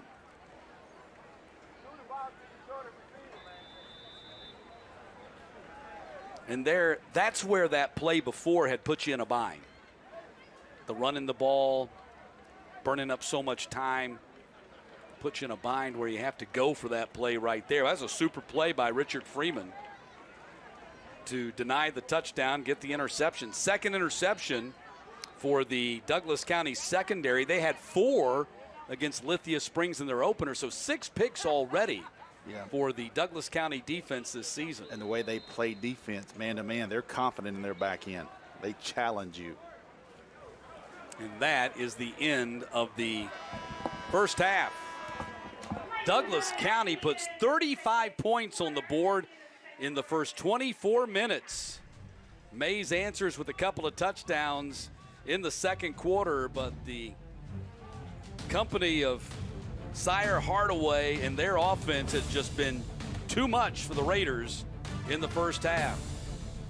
Halftime coming up with Kaylee and Craig.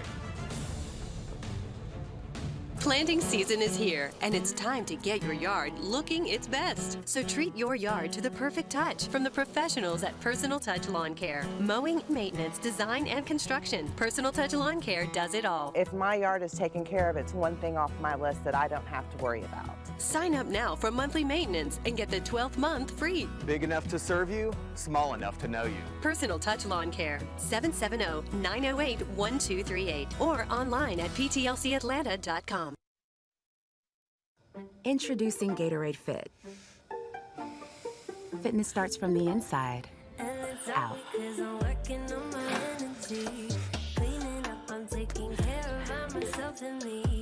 Get healthy, real hydration and no added sugar, artificial sweeteners, or added colors.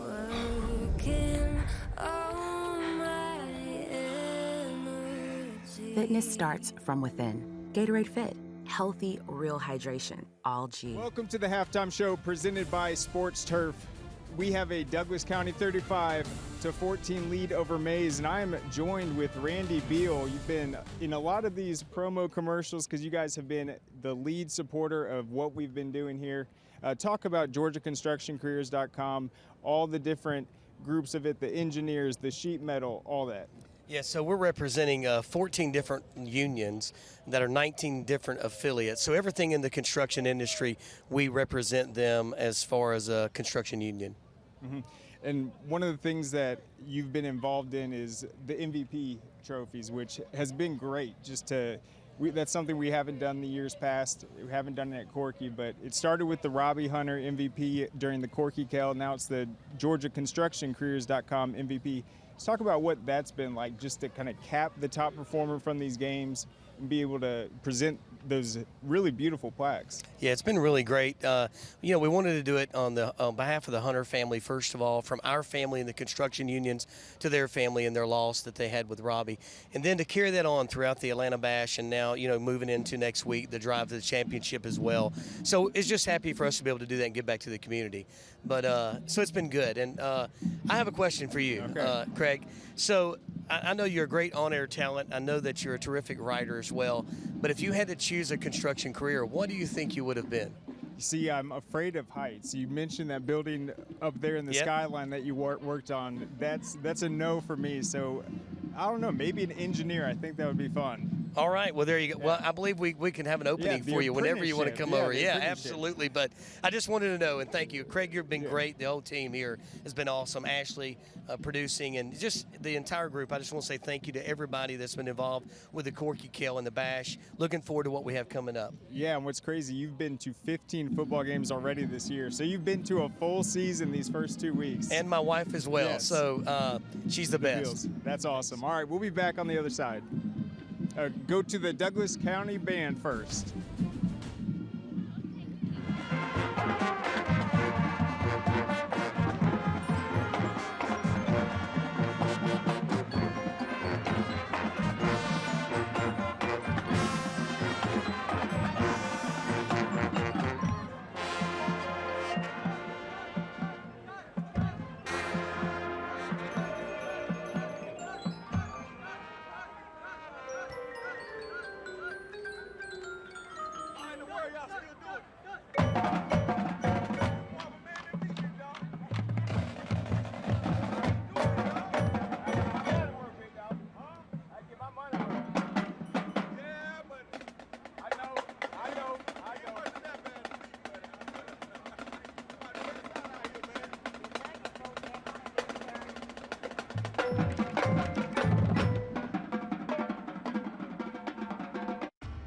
There's a highway that stretches across the 93 days of summer, where worship isn't offered to the sun, but to the smoking tire, and where the lines being blurred are the ones between drivers and demons.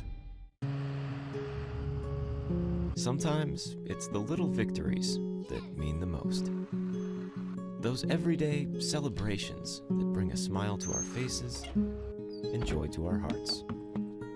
At Ingalls, we know there's no one you'd rather share those miniature, memorable moments with than family.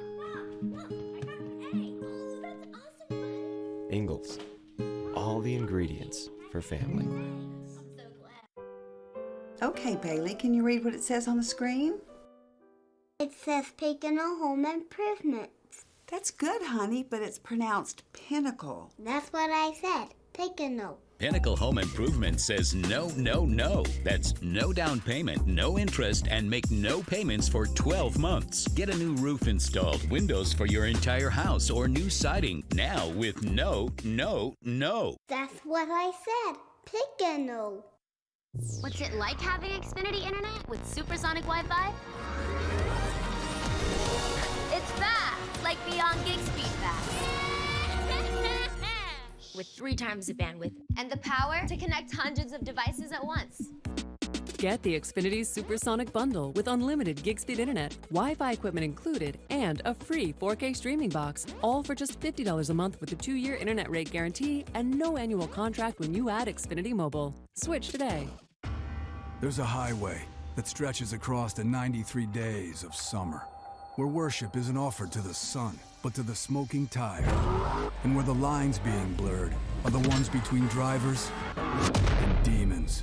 Back to the halftime show presented by Sprint Turf.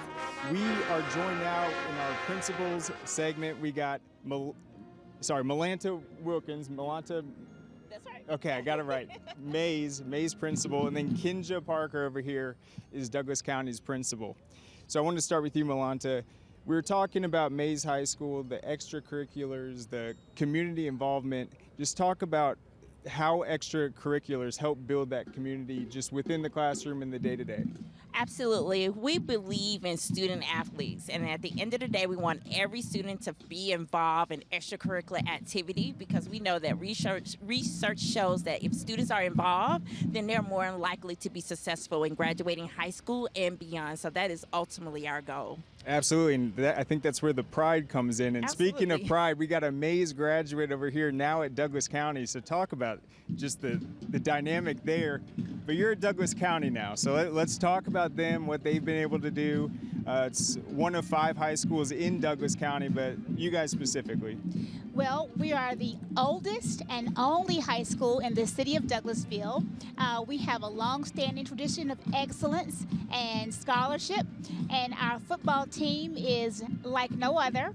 We are also home to the International Baccalaureate program, so we're very proud to feature that. We're the only high school in Douglas County to have that program, and our football players are part of that program. Our band, our cheerleading team, and our dance team, they're all part of that IB program. So we believe that that community has immersed all over our school environment. Absolutely.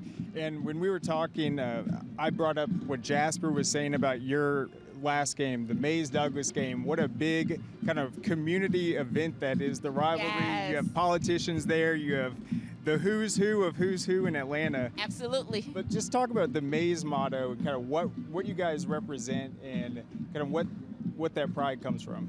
So our motto is a legacy to keep and an image to uphold. So every single day, our expectations is that students walk in excellence. And so that is the standard in which we ask our scholars to uphold. That's how we speak to our students, and that's our expectation. So ultimately, that pride comes in, even going back, we opened up in 1981, but it comes back from the heritage of Dr. Benjamin E. Mays himself. He believed in excellence, and part of what we are doing is continue to walk in that excellence. Absolutely. Born to Rebel. You need to read his autobiography. Yes, it's incredible. Great book. But let's talk about Douglas County. The football team looks really good. I mean, the receivers, the quarterback. Just what's it like just to start the fall with a football team that's so motivated, so competitive?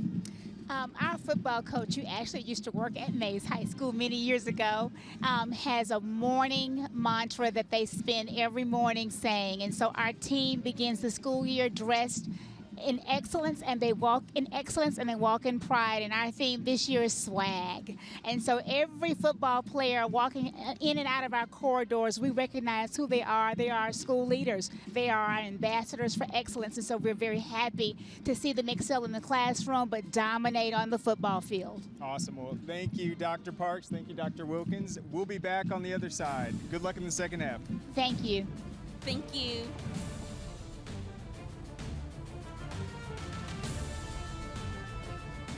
Hey, is the power off on this? I don't know. Just take it off. Safety violation, unsafe work conditions. In the construction trade union, safety is our highest priority, and we train you to recognize and speak out against unsafe working conditions so that everyone arrives and goes home safely. Learn about careers in the construction industry at georgiaconstructioncareers.com. Beginning the morning you opened your eyes, we spent every waking moment preparing you for the day you'd leave our nest. Whether it's driving to practice or helping with homework, it's all prepared you for, what am I going to be when I grow up? Will you be ready? After much thought, I made my decision to take my talents to the IBEW Local 613. The International Brotherhood of Electrical Workers is not simply a job, it's a career. Visit IBEW613.org to begin a new future today.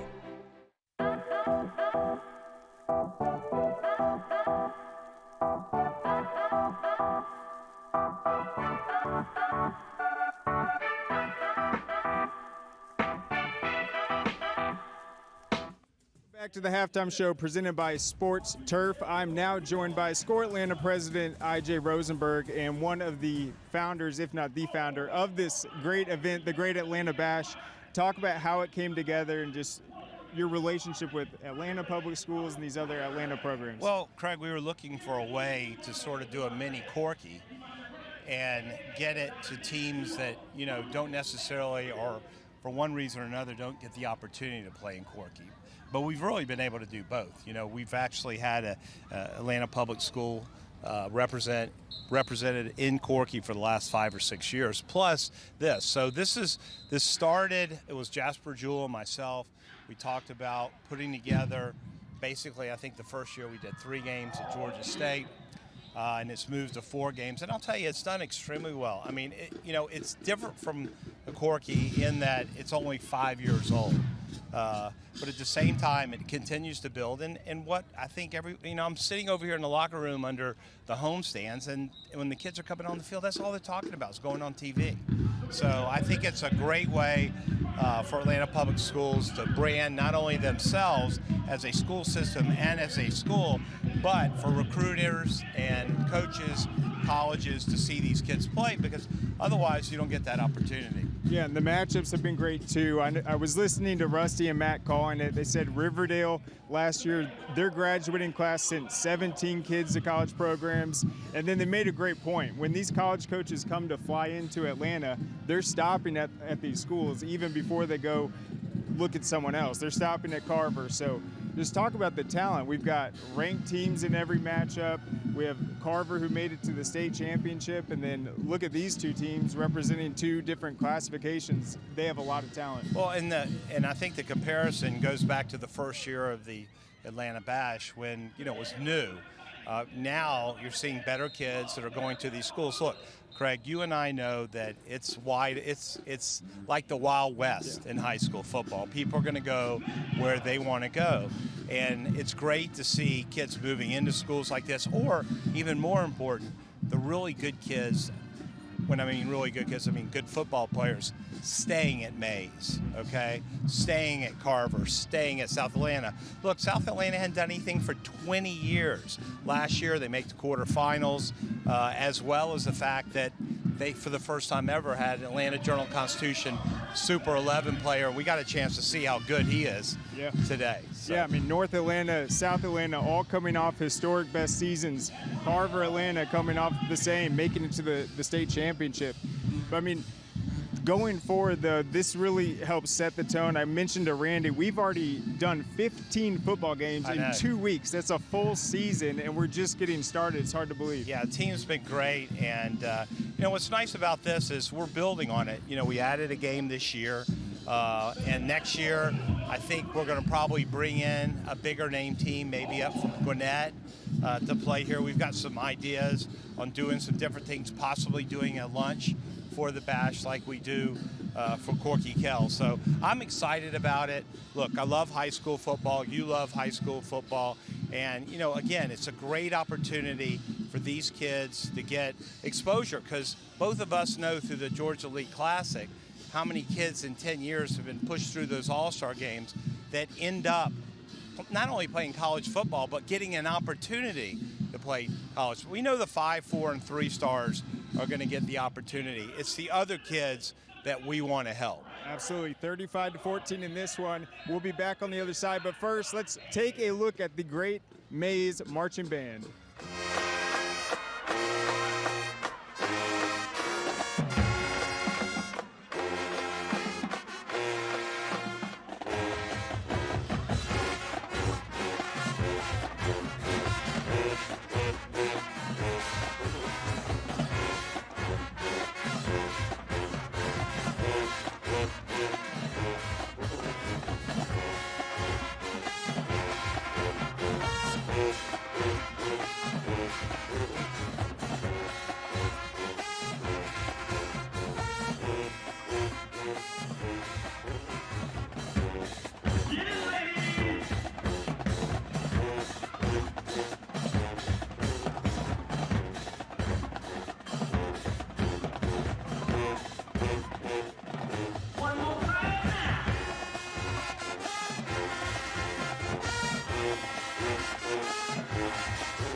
Back again, huh? You must love losing. You're buying the next one. You gotta win one first. Okay. Mix and match your 2 favorites for $3.29 at any size soft drink for $1. Ba-da-ba-ba-ba. Your friends are still building sandcastles, but you've already booked a hot air balloon foliage tour. Bold move for some, another day in the fall for you. Fall hard with a $3 medium pumpkin cream cold brew. America runs on Dunkin'. I was at a former neighbor's house. She has 2 dogs, and one of the dogs wasn't really friendly and went up with the front legs on my lap. I said, okay, you gotta get the dog off from me. And I could not even finish, and the dog had me right in the face. My lip was completely cut, my nose was almost cut through, and my glasses, they saved me because the dog would have had me in my eyes. I felt alone. I was in pain. So I didn't know what to do, so I called Montlick & Associates. Miss Monroe went through a lot. She went through a dog bite, a vicious attack that caused her to be scarred for life. A lot of times with a dog bite, there's an open wound, but the doctor can't close the wound because it could get infected. That infection would be stuck in there, and that would be way worse. In the hospital, I took pictures, and I sent him the pictures over. And he looked at it, he said, Miss Monroe, we have a case. And he started working right on it. It was a few months, and then he called me and he said, I got good news for you. We settled for the maximum. I think my passion comes from the fact that I will fight tooth and nail for my position, for my client, and I will make sure that they get the justice they deserve. He is standing up for me, he is fighting for me, he is very kind and always a listening ear. I am very, very pleased with everything. I highly recommend Montlick & Associates. And welcome back. Halftime in Midtown Atlanta, the final halftime of our third and final Great Atlanta Bash game on this Saturday in Douglas County, leading Mays 35-14. Matt Stewart along with Rusty Mansell. And Rusty, the good news is we got some cloud cover, getting a break. Man, I'm appreciating that so much right now. It is, you can tell the temperature dropped like 10 degrees immediately. It was 90 with a heat index of 98 during that second quarter. And you're right, you can tell it dropped significantly just with some cloud cover here in Midtown Atlanta. Just as long as we don't get the other stuff, this is great. Even a little rain would be okay, just not the electric stuff. Let's take a look at the halftime highlights. They are presented by Gatorade. Douglas County came out smoking hot. 3 touchdowns in the first quarter. Yeah, Sire Hardaway with the first of his 2 short touchdown runs to give Douglas County a 14-0 lead. The interception coming up here by Isaiah Boyce set up their second touchdown, the one of 2 interceptions for the Tigers in the first half. I just go power there. They showed that formation a couple of times there. And Douglas County jumped all over Mays early. James Johnson takes it in. That made it 21-0 in the first quarter, but then Mays comes back. A great long run by Tristan Morgan. He is rolling. And credit Mays. They answered the bell, had no momentum. This was the play of the first half for Mays, 3rd and 18, and they take a shot and capitalize for 7. 24-yard touchdown pass to J.C. Carroll. Then Quintarian Kelly took it in. At that point, it was 21-14, but here comes Douglas County. Yeah, they showed how explosive they can be real quick. That was a long catch and run by Chris Morgan. And then this one, 63 yards to Monte Gooden. And 5 touchdowns on the board for Douglas County in the first half. Late in the half, the interception at the 2-yard line by Richard Freeman to deny Mays a 3rd touchdown before halftime. I mean, if you're Mays, you had self-inflicted a few things, some penalties, fumbles, interceptions. You had some sustained drives and showed some positive things, but one thing we are very clear on, Douglas County is explosive on the outside. Mays Raiders getting ready. We'll come back with the 3rd quarter kickoff in just a moment.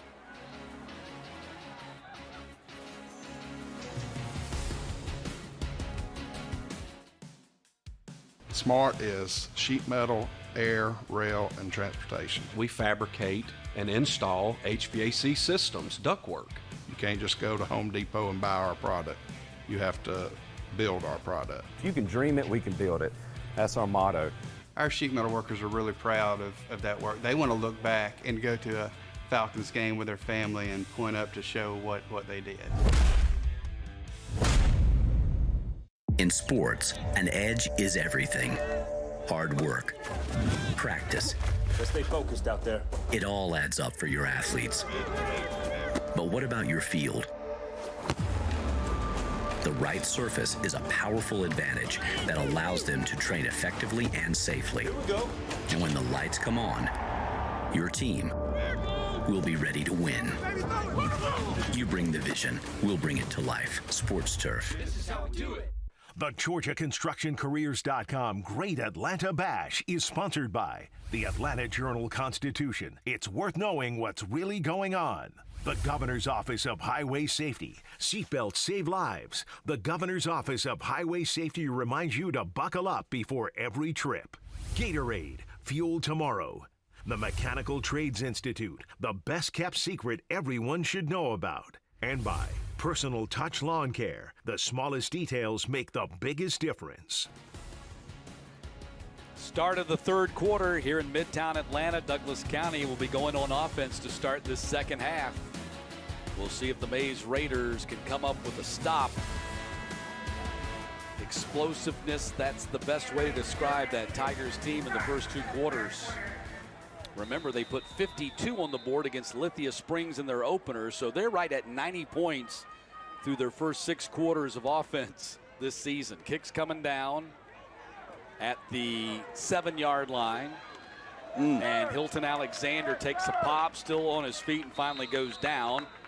They're going to spot his forward progress at the 20-yard line, so that's where Douglas County goes on offense. Still love those baby blues. I think growing up in Rome, that was East Rome's old colors. Is that right? Oh, the old Gladiators. Baby blue and yellow gold. East Rome won 2 state titles, correct? And West Rome won 4 in a row. 70s, I think 77, 78. If Hal Lamb's listening, those Commerce losses, we don't want to bring those up right now. But yeah, it model won it in 79. It was about a 10-year stretch in Floyd County. Everybody won a state championship. Hardaway going to hand off, and nothing to do, and they run right into the arms of Troy Pikes, the senior nose tackle, 6'3", 275, number 33, committed to Georgia Southern a week ago. It's a good job there. Fit right in on that defensive line in Statesboro. Big man in the middle. He's getting used to this heat. 2nd down and 10. To the outside, they flare it. Alexander wrapped up and dropped at the 26-yard line. That was Cameron Barber, the corner, making the tackle. Stayed up. Good job. So 3rd down and 4, ball at the 26. Hilton Alexander's had himself a fine game. He's committed to Wake Forest. But they got a lot of weapons outside of just Hilton Alexander. That quarterback right there, Sire Hardaway, as they go right back to Alexander across the 50 to the 49. He not only hits them, Matt, he hits them in stride. Like, you don't watch where this ball placement is. That is perfect. I am so impressed with Sire Hardaway, their 2nd-year starting quarterback. Allows this guy to get upfield, doesn't have to extend his body, protects himself. 1st and 10 at the 49-yard line. Heavy rush, gets it out of there and throws it away. Last week, 4 touchdowns, 1 interception against Lithia Springs. And so far today, Hardaway has thrown 2 touchdown passes and no interceptions. So he's 6-1 in the ratio in the first 6 quarters of the season. He was 13 touchdowns, 11 interceptions last year as a junior. Make that a sophomore starter. He's a junior starter this year. 2nd down and 10. Have you ever in your life want to reach out and hug a cloud? Because I want to right now. That was a lifesaver. Handoff goes to James Johnson. He gets stopped in his tracks, going to lose yardage on that play. Good job defensively right there. Kwasi Casey making the tackle. Kwasi Casey, pardon me. Comes from the backside, beats the block. Wait on his guys to get there. He's a returning starter on that defensive line. Kwasi Casey, 6'1", 220-pound junior. 3rd down and 11, offsides on Mays, and that was Casey. Got a little too excited after getting that TFL. Yep.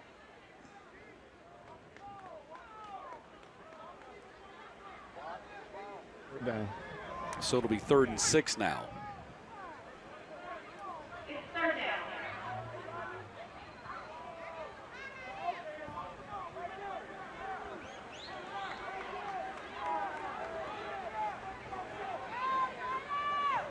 From the 45.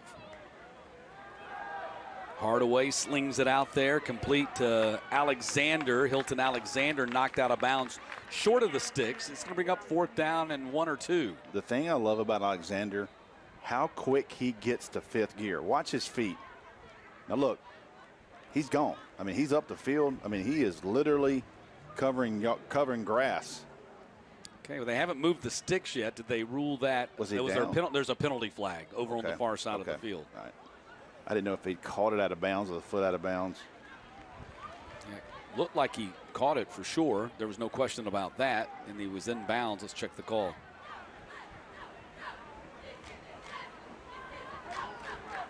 We got illegal participation on offense, number 12. So Brandon Ellison, the wide receiver. Yeah, he's covered up. Yep. See him. And he continues to play after his helmet comes off. See that? Yep. He continues to play. You got to stop when your helmet comes off.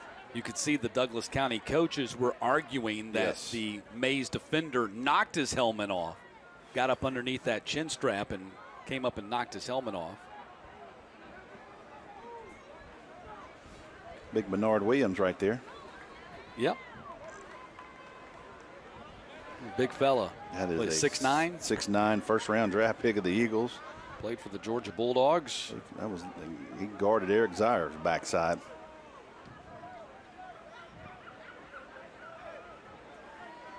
Third down and 6. We saw a left tackle about that big last night at Westlake. Yeah, Juan Gaston. Absolutely. 6'8", 348. Yes. Just a baby.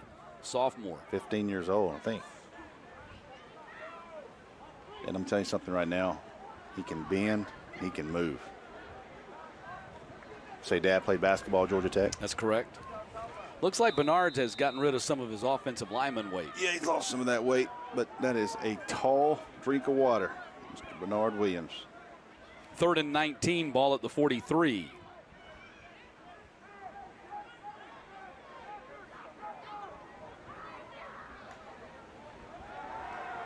Hardaway, heavy rush, gets away from the rush. They took each other out. Hardaway going to run it. And take a shot in the open field at the 47-yard line. They're going to teach him to get down that play. But watch the two edge defenders hit each other. Yep, they take each other out like bowling pins. You want to teach this young man to get down right here. And that was Quintarian Kelly, who scored a touchdown at running back in the first half, playing some middle linebacker for the Raiders here in the second half, coming up with the big lick. 5'10", 180 junior. 4th down, they're going to punt. Zach Valdez gets it out of there. A high kick, end over end, coming down and taking a Douglas County bounce. It rolls for 10 yards and rolls dead inside the 10-yard line. And that's where Mays will go back on offense inside their own 10. 3+ minutes into this third quarter. In 2 seconds, a vacationer will say, "Yeah, I'm gonna live here." Only to realize, what if I can't sell my place? Don't worry, sell it directly to Open Door, and we'll help you buy your next one. Oh, when Life Store's open, we'll handle the house. When we shed artificial expectations and choose a simple path that's made with intention, not filler, we move toward a life where we feel fuller and free. Siggy's Skyr, full of protein, less ingredients, less sugar.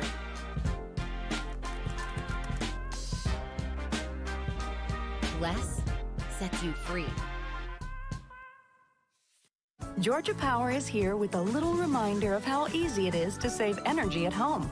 Because it's often as simple as a twist, or as easy as a lift. Visit GeorgiaPower.com for tips and programs to help save energy and money. Did y'all know there's more to love at Popeyes than chicken? Well, the new Popeyes Hush Puppy Shrimp is here. With 8 pieces of our tender butterfly shrimp, covered in a sweet and savory cornmeal crust. Try them now for just $6. What's it like having Xfinity Internet with supersonic Wi-Fi? It's fast, like beyond gig speed fast. With 3 times the bandwidth and the power to connect hundreds of devices at once. Get the Xfinity Supersonic Bundle with unlimited gig speed internet, Wi-Fi equipment included, and a free 4K streaming box, all for just $50 a month with a 2-year internet rate guarantee and no annual contract when you add Xfinity Mobile. Switch today. In 3 seconds, Pam will decide. I'm moving closer to the grandkids. Wait, I gotta sell the house. Don't wait. Just sell directly to Open Door. Easy as pie. Piece of cake. Whichever. When Life Store's open, we'll handle the house. Matt Stewart and Rusty Mansell back with you as Mays goes back on offense. Band having fun here today. That's Douglas County firing us up during the timeout. What a block block. Tristan Morgan, big gainer up to the 23-yard line. Richard Freeman making the tackle for Douglas County. Somebody blocks number 10 from Douglas County. Watch right here in the middle. Watch this lead. See number 10 right there? That cleared it up. 66 just cleaned his area completely out. 1st and 10. And Morgan trying to make a cut, slips and goes down. Tell you what, 66 and 10 are getting after each other in a good way. Looks like Morgan may have twisted his ankle. His knee. I think it's his ankle, but it might be his knee. So they're working on Tristan Morgan. Will step aside with 8:15 to play in the quarter. Did you play it on the field? We're going to have an official timeout. Mission. Dedicated to investigation. Because the facts matter. Fueled with determination. Because it's our calling. Driven by passion. Because you deserve to know what's really going on. Please support real journalism. Let's get it. Get it. Yo, you know we're not shooting threes, right? Definitely not shooting threes. Introducing Gatorlight. Let's go. Stick and move. Rapid rehydration. Ready, Day? Let's do this, Ryan. Plus a specialized blend of 5 electrolytes. Game day. See, you learn quick. Watch out. You rehydrate well, too. Gatorlight. Rapid rehydration. All G. The GeorgiaConstructionCareers.com Great Atlanta Bash is sponsored by Peachtree TV, Atlanta's own. The National Signing Day Frenzy. Celebrate Georgia's seniors and the next stages of their careers. Dog Nation. Visit DogNation.com for the latest Georgia team news and recruiting information. Wendy's. Choose wisely. Choose Wendy's. And by CBS 46 First Alert Weather. Download the app in the App Store. Well, they're able to get Tristan Morgan to the sideline. Hopefully he's able to return. Any chances of a Mays comeback, you would think, would hinge upon his ability to get back in the game. Yeah, he's been a difference maker for them. Evans throws incomplete. Wiggles could not hold on to it. Something we saw here during the break. I want to make sure you see Johnny White right here, the head coach from Douglas. Watch him come all the way over and check on this player. And that says a lot about these two staffs, in particular, Coach White, to do that. Checking to make sure if the opponent is okay. Yes,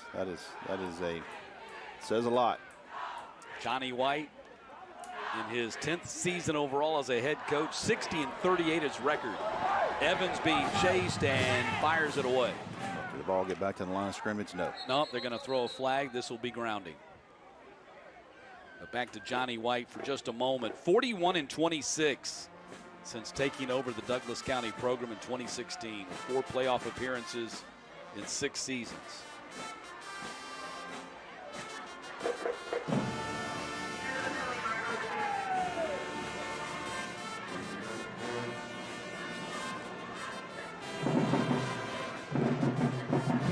Might have multiple infractions. Holding against Mays. Maybe that's the only one we have. It was not intentional grounding.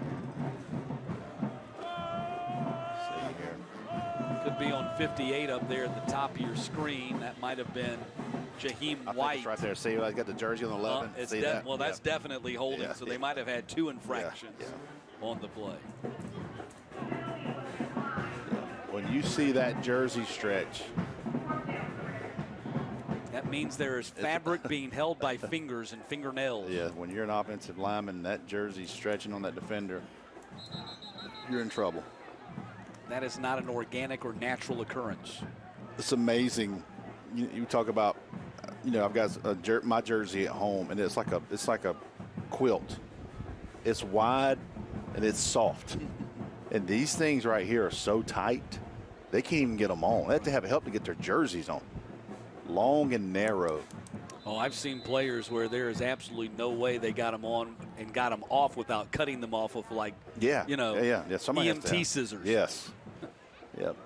Evans, end over end kick coming down at the 50 and bouncing backwards, and Mays finally gets on top of it after losing about 6 yards on the bounce back.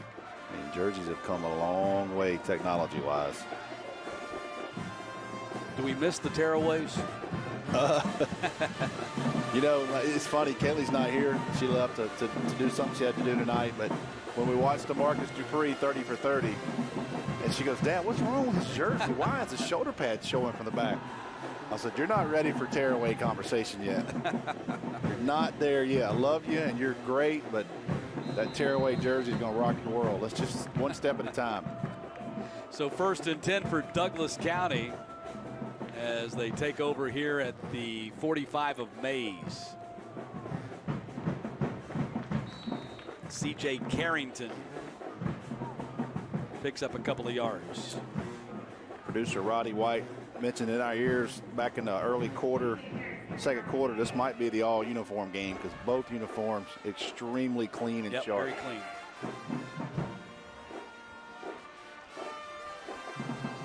Well, it's hard for me. I love the navy blue. Yeah.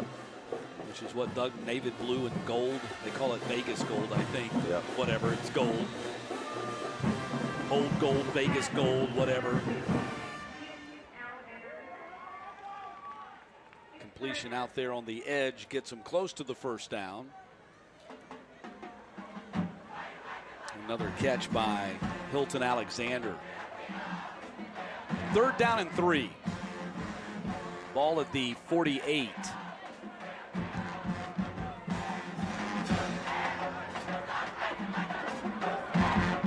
That's what it's like to be a teenager, in case anybody out there forgot.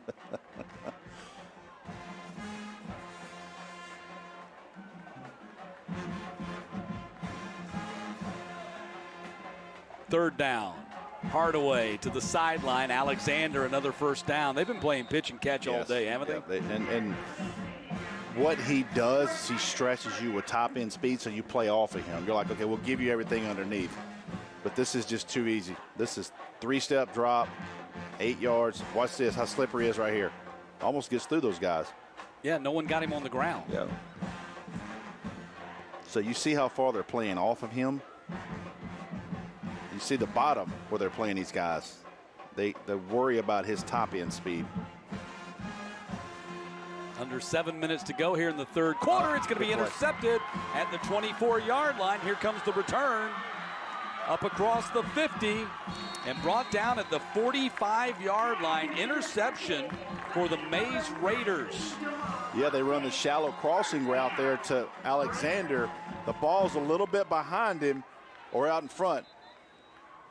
Thought it was behind him. I think he saw that linebacker. We've got a flag down back here.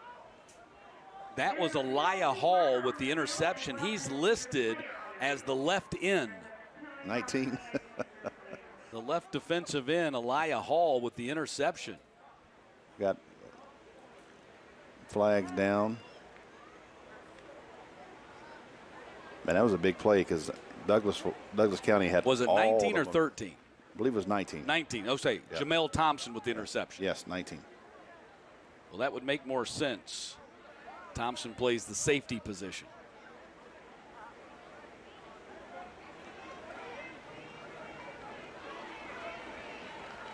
Looks like we have a blind side block on the return.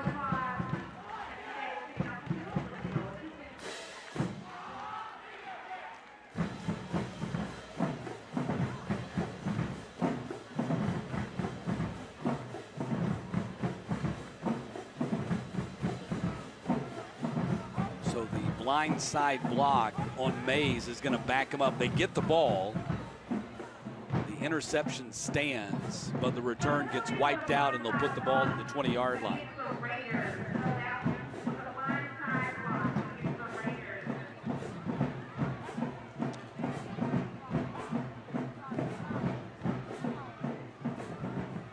Ought to be young again. Hey, you can do that all day. Your back's not going to hurt the next day. My neck is stiff. My back is stiff. I'm drenched in sweat. Otherwise, I'm fine. Oh, man. So 1st and 10, ball at the 20-yard line for Mays. Jet sweep. Corey Mims on the run, picks up a couple of yards.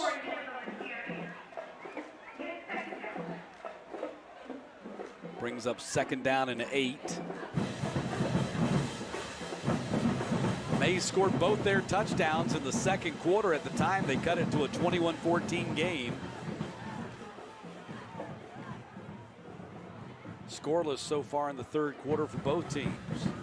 Evans to the air and nearly intercepted at the 43-yard line by Israel Boyce. He's already got 1 pick today. Throws that route right here. I tell you, when he can set his feet, he really gets behind. He really throws a good ball.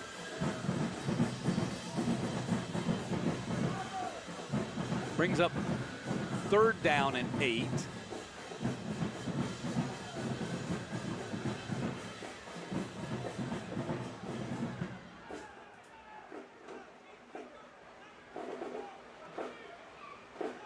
There it is. And complete. Oh, my goodness. And Wiggles slips trying to cut upfield. My goodness. And Wiggles does get the 1st down, however, at the 30.5. They just layered it out here. This is a drag route right here. Oh, my goodness, he had yards to run. You know, today, not necessarily just this game, but today we've seen a number of players slip. Trying to make cuts. Telling you, man.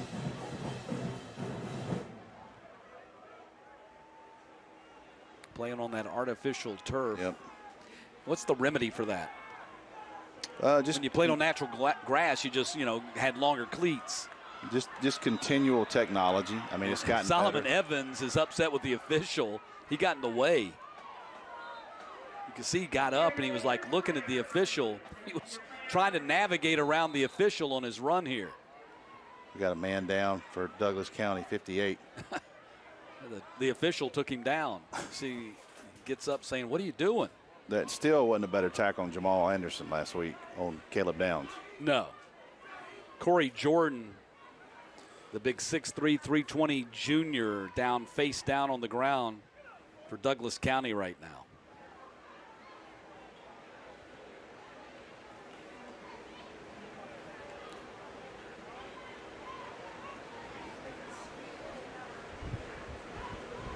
See him there, right there. Oh, man, the way he started. Yeah, oh, it was a goodness. non-contact. I hope that's not near Achilles there, the way he started. Yeah, it was a non-contact, didn't get rolled up on, didn't get hit from the side or anything like that. He just buckled as soon as he tried to fire off the line. Yeah. See Mays coach staff checking on their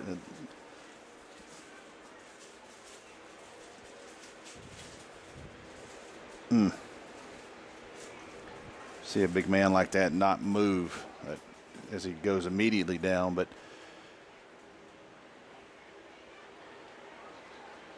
so while they tend to Corey Jordan, we'll step aside. We press on for you because it's our mission. Dedicated to investigation because the facts matter.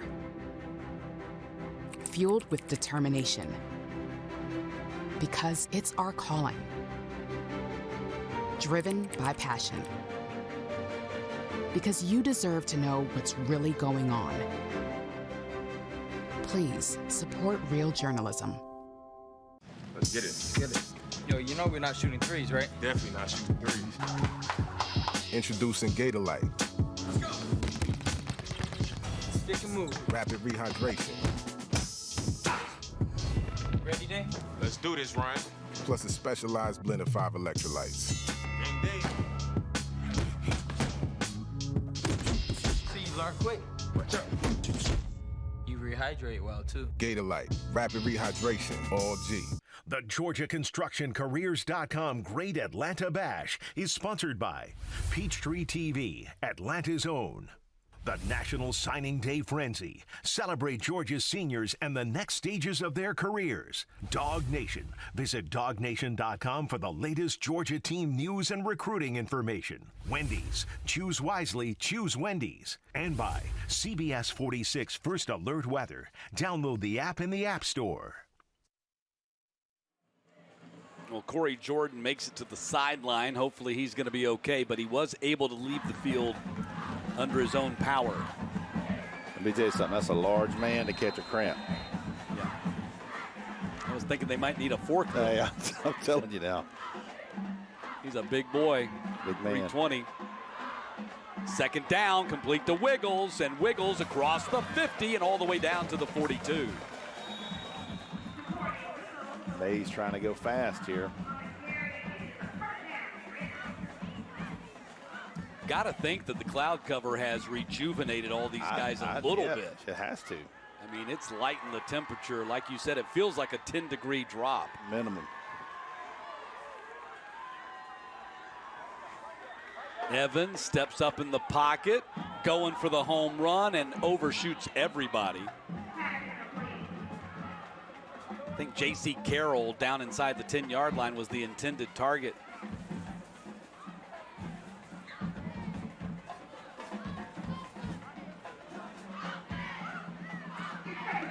Second down and 10.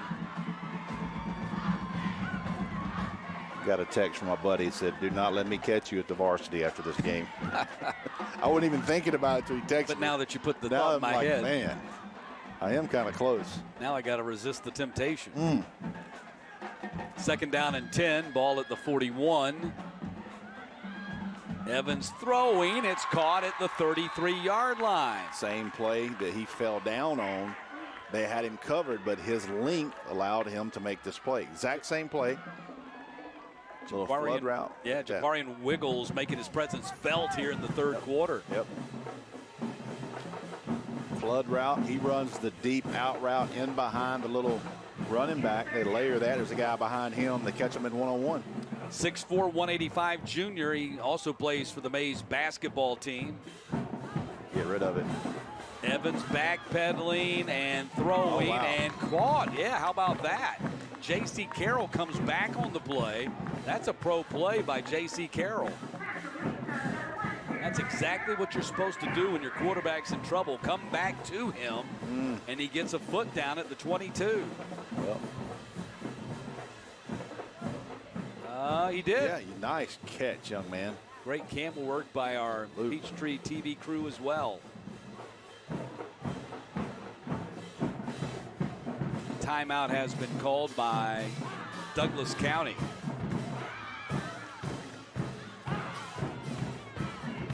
Tell you what now, they score right here, things get interesting.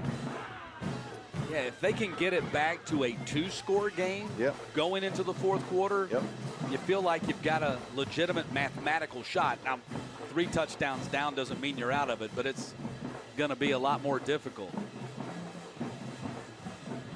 Love the way he dragged his toes on that, too. All around, just a fine play by J.C. Carroll.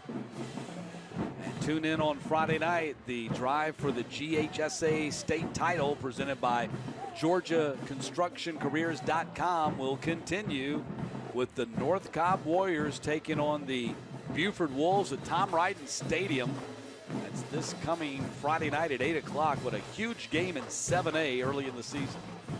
I'll tell you what, man. Kind of the rubber match, right? It is the rubber match. It's game 3. It's game 3 for Malachi Singleton. And, you know, Buford knows what type of player he is. I remember Buford called me after they played him and said, look, that guy's for real. And that was 2 years ago. When teams like that call you, that's all you have to hear. Rome called me the night they played Justin Fields. 1st and 10. Handoff up the middle, and Quintarian Kelly gets a few yards. Man, it is so hard to read the play right there. They fake a jet sweep to the top of the screen. They run a counter back with 2 guards pulling them. I don't know how linebackers even see what the keys are. There's so much misdirection on that. 2nd down and 7. Wiggles in motion behind the line. Evans looking at him. Gonna run it instead and pick up the first down inside the 10-yard line, down to the 5 or 6. Ball out, but after the ground had caused the fumble. Right, good decision right there. Had a man come free on the backside. He feels the pressure.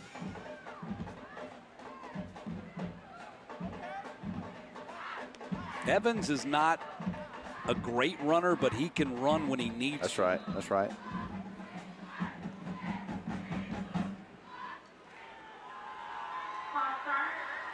Another 5-yard penalty on Mays. Oh, my gosh.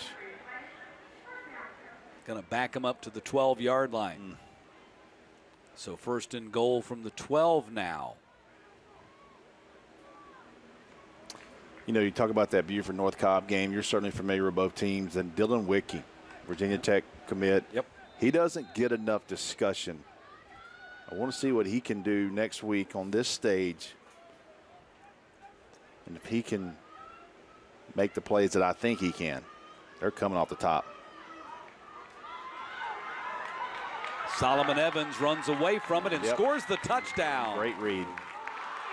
12-yard touchdown run for Solomon Evans. That makes it 35-20. Great read there. They come off the top, and there's absolutely nobody here. They catch him in man-to-man. Once he breaks contain, he ran off. All the defensive backs were in the back of the end zone covering. Nobody there to account for him, and he almost jogs into the end zone. See, Coach telling him right here, nice way to read that. So Mays back in the game. They've cut it to 2 scores, which gives you an opportunity late here in the 3rd quarter. Kick is up and good. 35-21 now as Mays makes it 14 points on the deficit.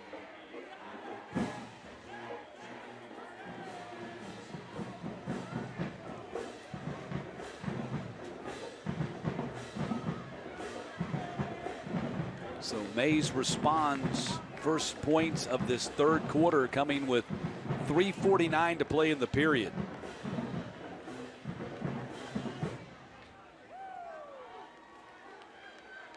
Mays was 3-7 last year, but they were 3-2 in the region and the number 2 seed. Yeah. They were beaten by Flowery Branch in the first round, 33-28, but they went 0-5 in their non-region schedule and then went 3-2 in the region schedule.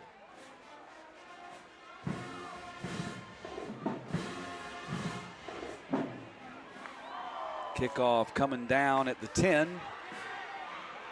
Monte Gooden, flag out, and he gets dragged down from behind. 2 flags out.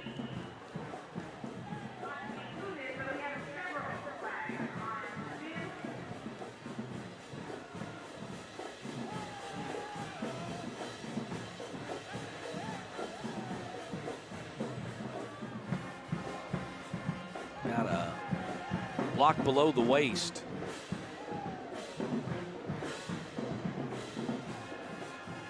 Chop block is what it's going to be.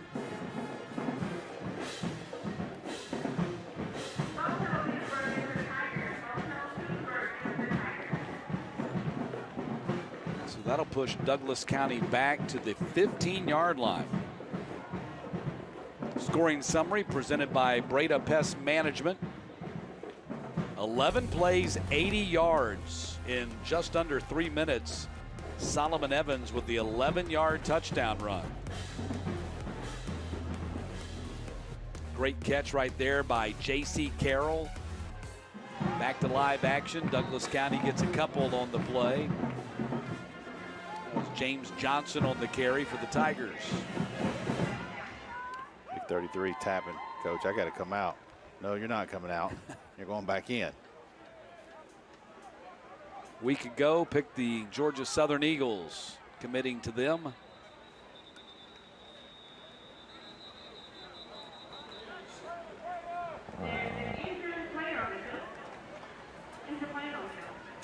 So a timeout called.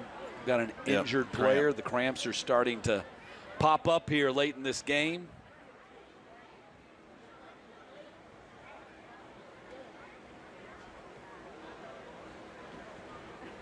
That's number 5, Justin Prayer, the linebacker. They'll get him off the field. Always good when you can see them walk off under their own power.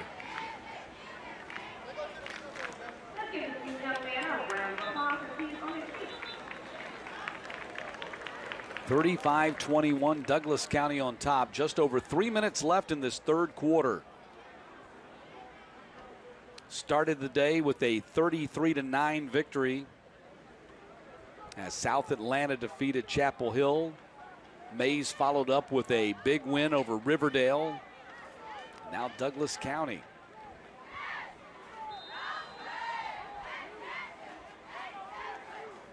Douglas County trying to break the Atlanta streak here. The 2 Atlanta public schools won the first 2 games today.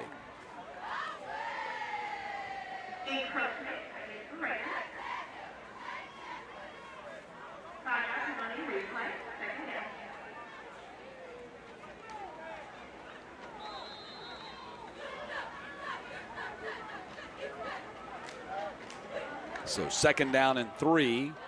And Hardaway hands off to Carrington. He picks up the first down at the 26. Kwasi Casey making the tackle. And we got another man down. You can see that right calf is knotted up. So Carrington's going to have to require assistance to get off the field.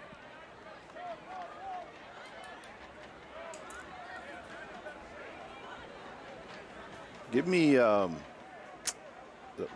are we calling this? Single A upper division? What is that? There's Division 1 and Division 2. So single A upper is Division 1, correct? Yeah. Who you got in Division 2?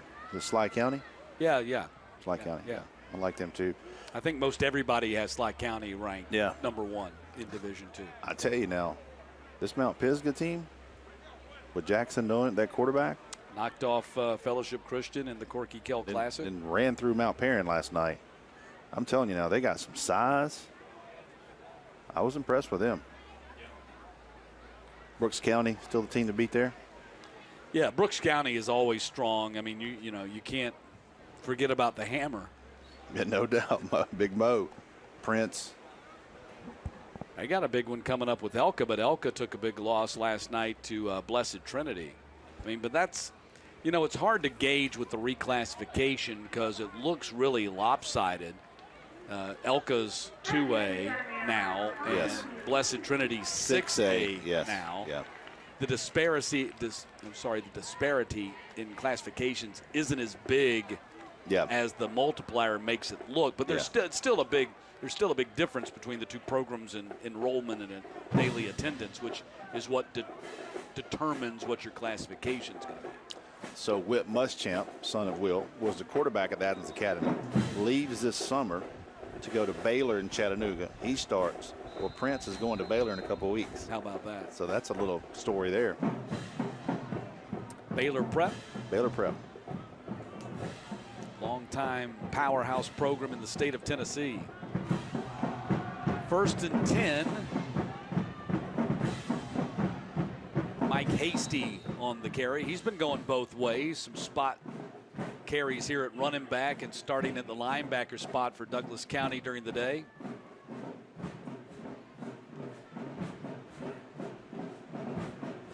I guarantee you Johnny White is challenging his guys right now. Bernard Williams is challenging his guys up front. Let's move some bodies, run some clock. And downfield, it's caught across the 50. And Monte Gooden throws the defender off, shucks him off to the ground and out of bounds. That's across the 50 and a first down for Douglas County. They got some guys on the edge, don't they? Shifty, man. Monte Gooden is, from a productivity standpoint, is every much as good as Hilton Alexander, just doesn't have the recruiting chops that Alexander has. But Monte's only 5'7", 160. Yep. Look at this. This is Hasty again. They bring in the big bruising back for this 4th quarter. Look like Eric Dickerson running upright. 6'1", 215, sophomore Mike Hasty. Coaches like to do this quite often. Yes. Bring in the big back for the fourth quarter when Yep. the defense is bruised and tired. Yep. Not quite yet the fourth quarter, but we're getting there in less than 2 minutes. Hasty again with the run.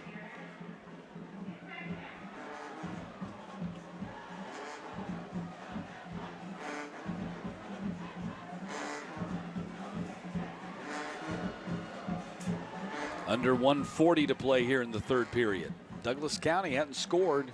Scored 21 in the first, 14 in the second.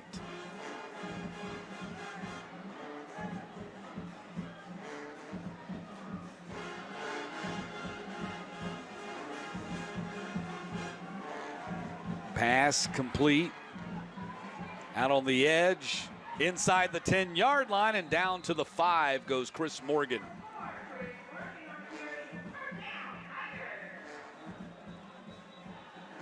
They just have a boatload of weapons. Yeah, especially on the edge, man.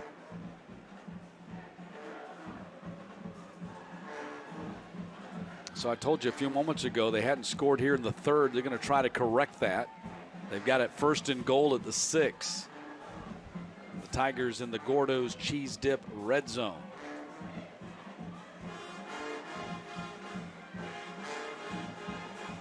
Up the middle, Hasty bulls his way into the end zone. Touchdown, Douglas County. There's your answer. Yep. And we talked about hammer with Maurice Freeman. They inserted a hammer, a running back right there, and let the big man get downhill on him. Great block there up front, too, 54. So Hasty takes it in from 7 yards out, and it's 41-21.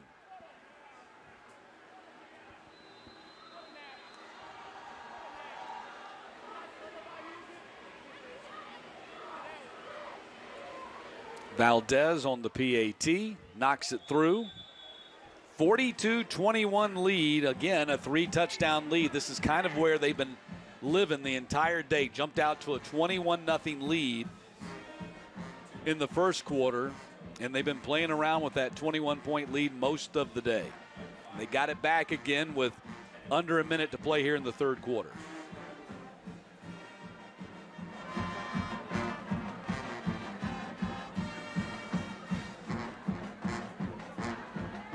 Impressive drive and some impressive running by the big back Mike Hasty too.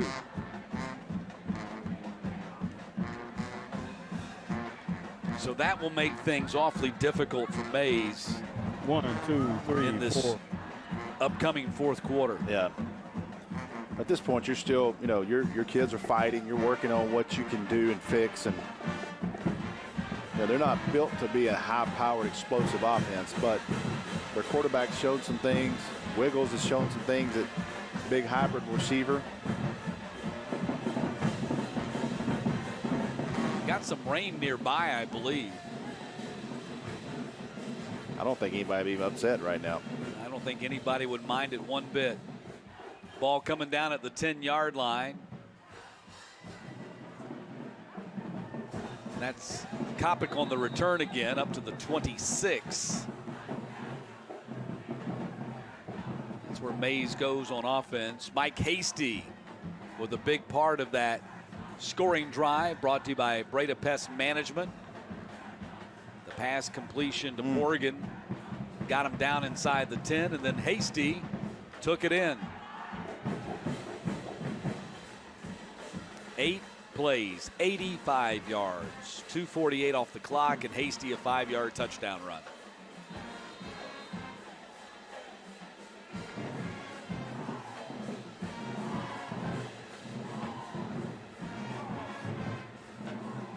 First and 10. Upended, nice tackle on Quintarian Kelly.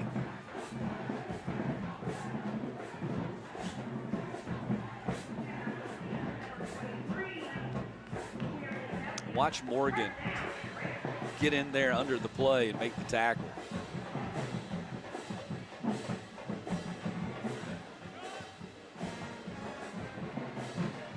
Kelly again gets wrapped up. Good to see Corey Jordan back out there. Remember, he had to come off the field a few moments ago. He was in on that tackle for Douglas County. Could be the final play of the third quarter right here, down to 7 seconds.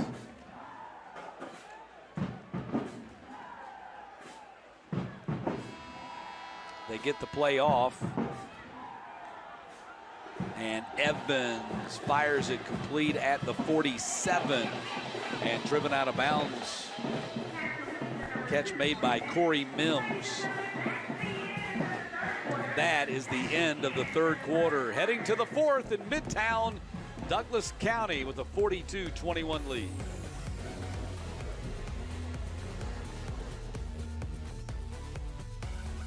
I'm Monica Pearson. Let's go one-on-one with Atlanta radio celebrities. This season of Love and Hip Hop Atlanta is the most challenging for me yet. It's Monica Pearson one-on-one, Sunday at 8 p.m. on Peachtree TV. Every child deserves the opportunity to attend college no matter their family's income. That's why CBS 46 supports the mayor's 5K on the 5th runway happening Saturday, October 8th. Visit atl.com/5K for more information. And we'll see you on the runway.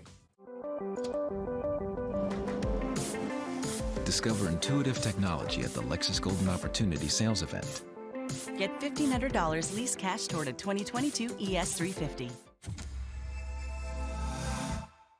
Did y'all know there's more to love at Popeyes than chicken? Well, the new Popeyes Hush Puppy Shrimp is here. With 8 pieces of our tender butterfly shrimp covered in a sweet and savory cornmeal crust. Try them now for just $6. When we shed artificial expectations and choose a simple path, we feel free. Siggy's Skyr, full of protein, less ingredients, less sugar. Less sets you free.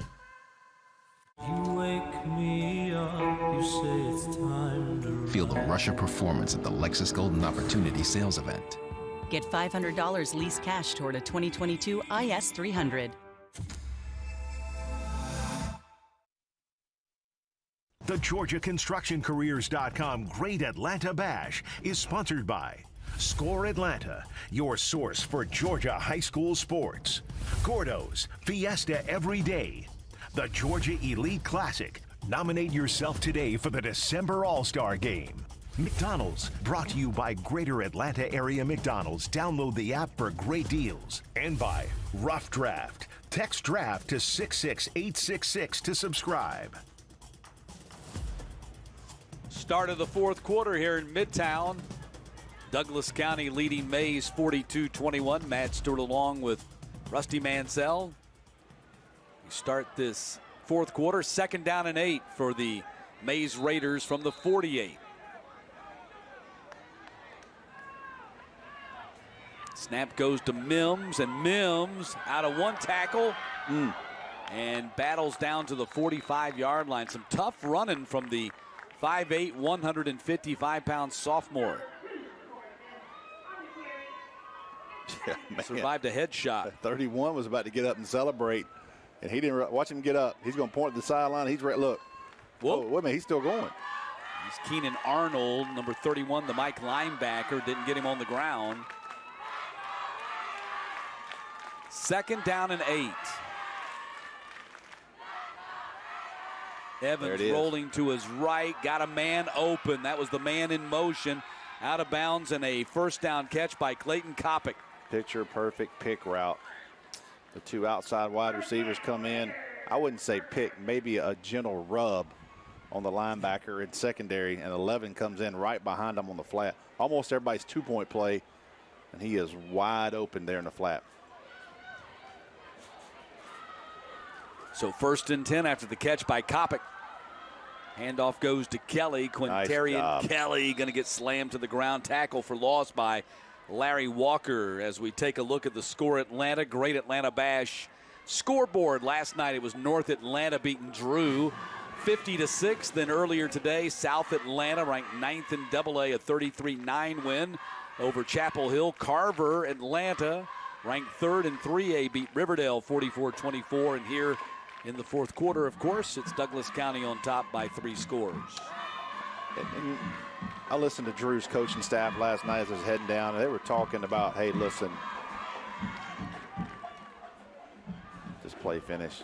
Evans being chased by Keith, throws and picks up a couple of yards on the completion to Kopic. They know that was a very one-sided game last night, but the coaching staff, before they walked in that locker room, kind of thought, hey, we got to keep this thing positive. Let's keep these kids together. We've got a long season to go, and I thought that was the right message. But you see them standing, all the Drew coaches were standing together kind of talking as I walked by, heard a little bit of the conversation, but I thought that was spot on, and they'll be better as the year goes on. Tough opener. North Atlanta's pretty hot right now. North Atlanta's 2-0. They are pretty hot. Got some playmakers. 2 televised wins. They won in the Corky Kell Classic, too. A great comeback to beat North Forsyth. Ball goes to Kelly, and Kelly fumbled the ball. It's recovered by Mays. So Jaquarian Wiggles was in the right place, right time, because the ball popped out right at his feet.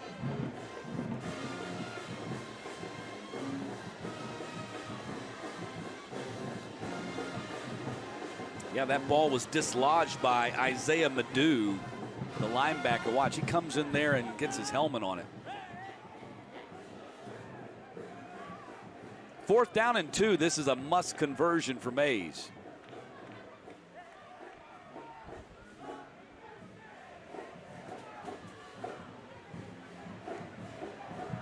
It's Kopic in motion. They're going to throw to him and get the first down. Good job. Second time they've kind of ran that route with Kopic in motion, cutting to the outside and getting the ball to him.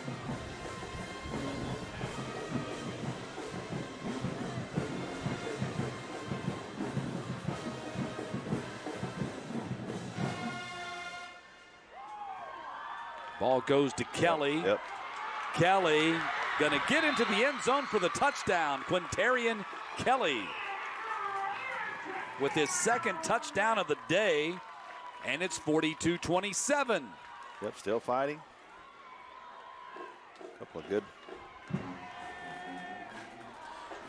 good blocks down the field, and nobody touches him until he gets right to the goal line. So Mays just keeps hanging around. They get it back to a 2-touchdown deficit. See if they can kick extra point here. Karanma on for the PAT, and he puts it through. It's 42-28. So Mays still has a shot with 8:48 to go in this one in Midtown Atlanta.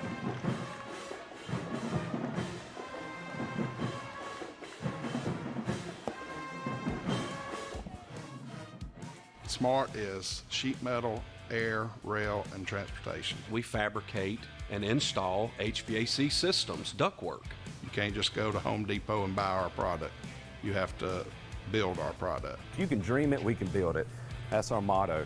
Our sheet metal workers are really proud of that work. They want to look back and go to a Falcons game with their family and point up to show what they did.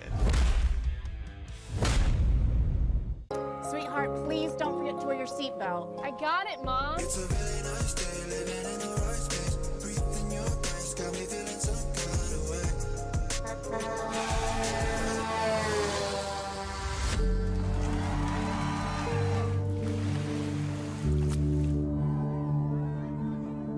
In the blink of an eye, so many tomorrows can disappear. Buckle up for your future, every trip, every time. A message from the Governor's Office of Highway Safety. The GeorgiaConstructionCareers.com Great Atlanta Bash is sponsored by the Georgia High School Football Hall of Fame. The greatest take the stage October 22nd at the College Football Hall of Fame. Ingles, low prices, love the savings. Georgia High School Football Daily, your best free coverage of Georgia high school football. And by The Score Atlanta High School Sports Newsletter. Subscribe today for everything Georgia high school sports. 8:48 to go. Probably too early to try an onside kick, don't you think? Yeah, I mean, well, you probably got to get a stop and then score again, and then you consider the onside kick, I think. They do here. Yeah, let's kick it deep. Let's play some defense. Alexander on the return from the 10, and Hilton Alexander going to be stopped at the 20-yard line. Now let's see if they come back here with Mike Hasty. Here's the scoring summary. It's presented by Breda Pest Management. Quintarian Kelly taking it on the 20-yard reception on the pass from Solomon Evans. Every time you think Mays is completely out of this thing, they find a way to answer. They do. 10 plays, 74 yards. Just under 4 minutes to complete the drive. You know you play good when you got the crushed turf on your forehead. Yep. It's all over your face and you don't even care. They don't care. There's some lightning in the area. I don't know how close it is, but I saw it out there on the horizon. Handoff goes to Johnson. And did he fumble? Mays says they've got the ball back. Haven't seen that indication from the officials yet. And it looks like Mays has recovered the fumble. Mays is really in business now. Fumble recovery for the Raiders. Jaden Glass comes up with the loose ball, and Mays has a chance to be right back in this game and cut the lead to 1 touchdown. Yeah, give a lot of credit right there to Quartarius Walker, the sophomore linebacker who stripped Johnson of the ball, and then Jaden Glass falls on top of it. Nice job. Now, see if you stay within what you did here. There's some, Yeah, that was a lot closer than the last one, and there's the thunder that follows. So we're going to enter into a weather delay here.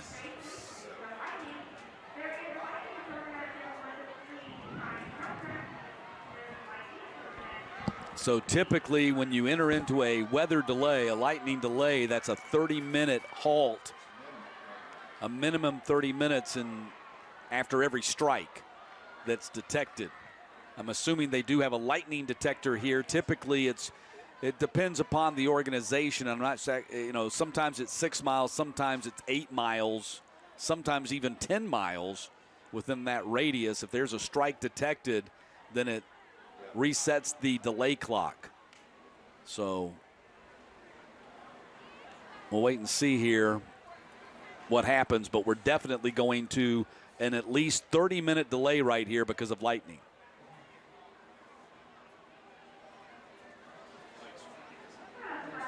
Well, I saw the first bolt and there was no reaction from the officials. And it's hard to tell when you see a lightning bolt. It may look close and not be that close, but that second one was definitely a lot closer.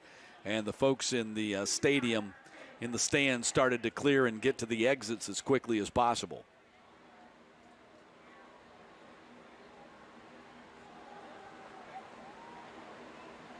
So entering into a lightning delay here in Midtown Atlanta. Ladies and gentlemen, there will be a 30-minute weather delay.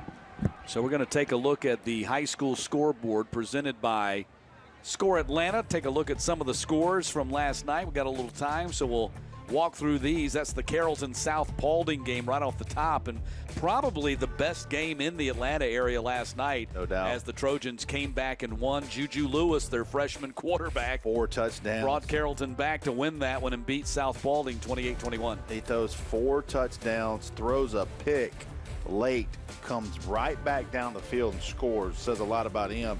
The guy that I'm really interested in and what happens with his recruiting is Jamarian Wilcox. He had 18 carries for 166 yards and a touchdown last night. Had 1 call back, but Juju Lewis was 17 of 29 for 220 and 4 touchdowns against South Paulding. I'll tell you this kid's special. He is special. This is the best team he's played by far this week, Rome. Stepped into the shoes left behind with Micah Morris, who went to NC State. Is that right, or which one was it? Yeah, MJ Morris. MJ Morris. Yeah, Micah Morris, Camden County. Yeah, that's right. MJ Morris went to NC State after last season. Mill Creek beat Norcross 49-17 in the nationally televised game, and I think surprised you? Well, the margin of victory surprises me. Yeah. But I think we can definitively say Mill Creek. For me, it's been Buford and Grayson at the top of 7A. Yeah. All through the summer as I've looked at things, and I think we can include Mill Creek in that conversation too. Yep. Yeah, no, definitely. You talk, and Josh Lovelady told us this. This is the best team he's had on the perimeter. You know, they're usually a ground attack. They're going to hammer you. And when you have a guy like Caleb Downs, you have a 5-star. This kid's considered the #1 player in this state of Georgia on the biggest stage last night. He dominated, and that's what you want to see. You know, and we talked about this earlier in one of our games, not this one, but, you know, we're seeing so much more in 7A, guys going both ways. Both ways. See, Jamal Anderson and Caleb Downs, yep. they're two best players from a recruiting perspective, both playing both ways. Yep. Just the way it is, man. The game is so fast and so much about players. You got to get those guys on the field. You really, in 7A, Matt, you don't have that warm-up time. Every week, you're playing a good team in Georgia. Right. So, what do you think comes out of the South Georgia? You think Colquitt's the best 7A team there? I think Colquitt is the best 7A. When you talk about South Georgia, you're talking about 4 teams. That's right. There's only four 7A teams in South Georgia in Region 1. Noonan lost to East Coweta 38-10. South Forsyth is a team that sneaky good. They got a chance. You know, you got that all for Forsyth region up there. Milton's in it now too. Buck Ballou tells me this quarterback is South Forsyth. His kids go to South. His kids go to South. And he goes, look now.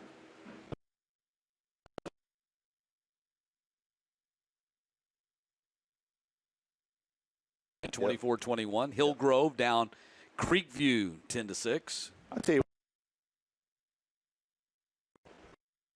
what happened.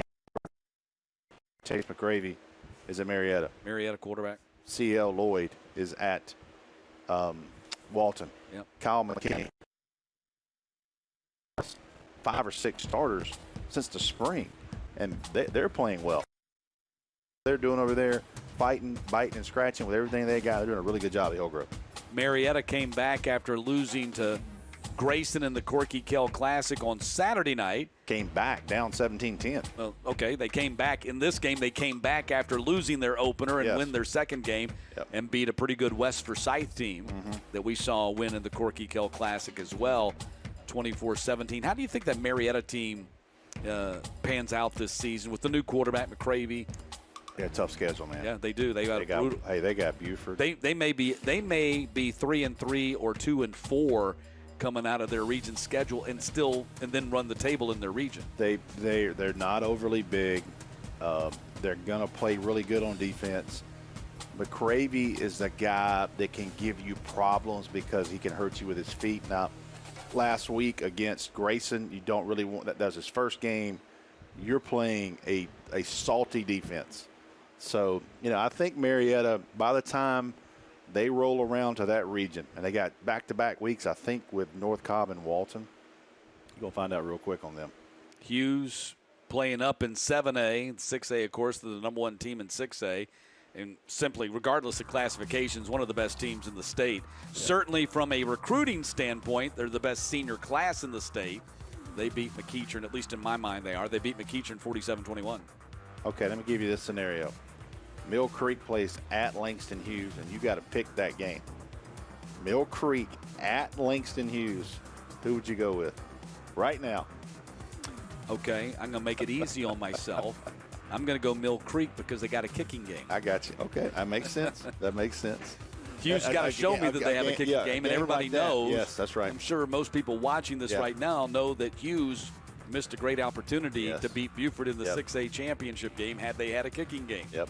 They didn't try a field goal the entire season. Oh, my goodness. Until the last play of the season, and they weren't ready to execute that, and it cost them a state championship. So we'll see how that plays out this year. 2-0. They beat Archer 21-19. Archer falls to 0-2 under their new head coach, Dante Williams. Yeah, and I like what Dante Williams, I've talked to him a couple of times. We've talked with him, and he goes, look, it wasn't broke here. You know, I'm just trying to put my stamp on this program that Andy Dyer built. Some of those things you're going to see out of Archer, some growing pains, but I think Dante Williams will get that thing rolling sooner than later. Starting to get some rain here as well. Walton beat Brookwood again.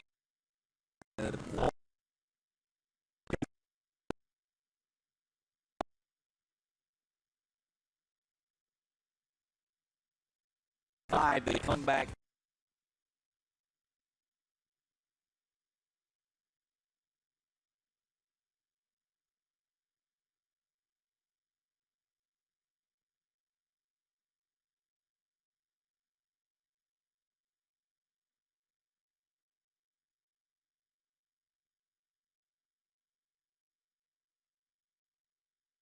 that you talk license and his job. And you're a single parent, right? I am. And being a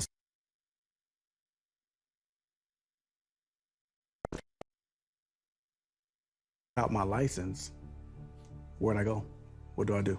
Casey finally cleared it up with the help of a lawyer, but thanks to LifeLock, he wasn't out a dime. I was covered through my membership.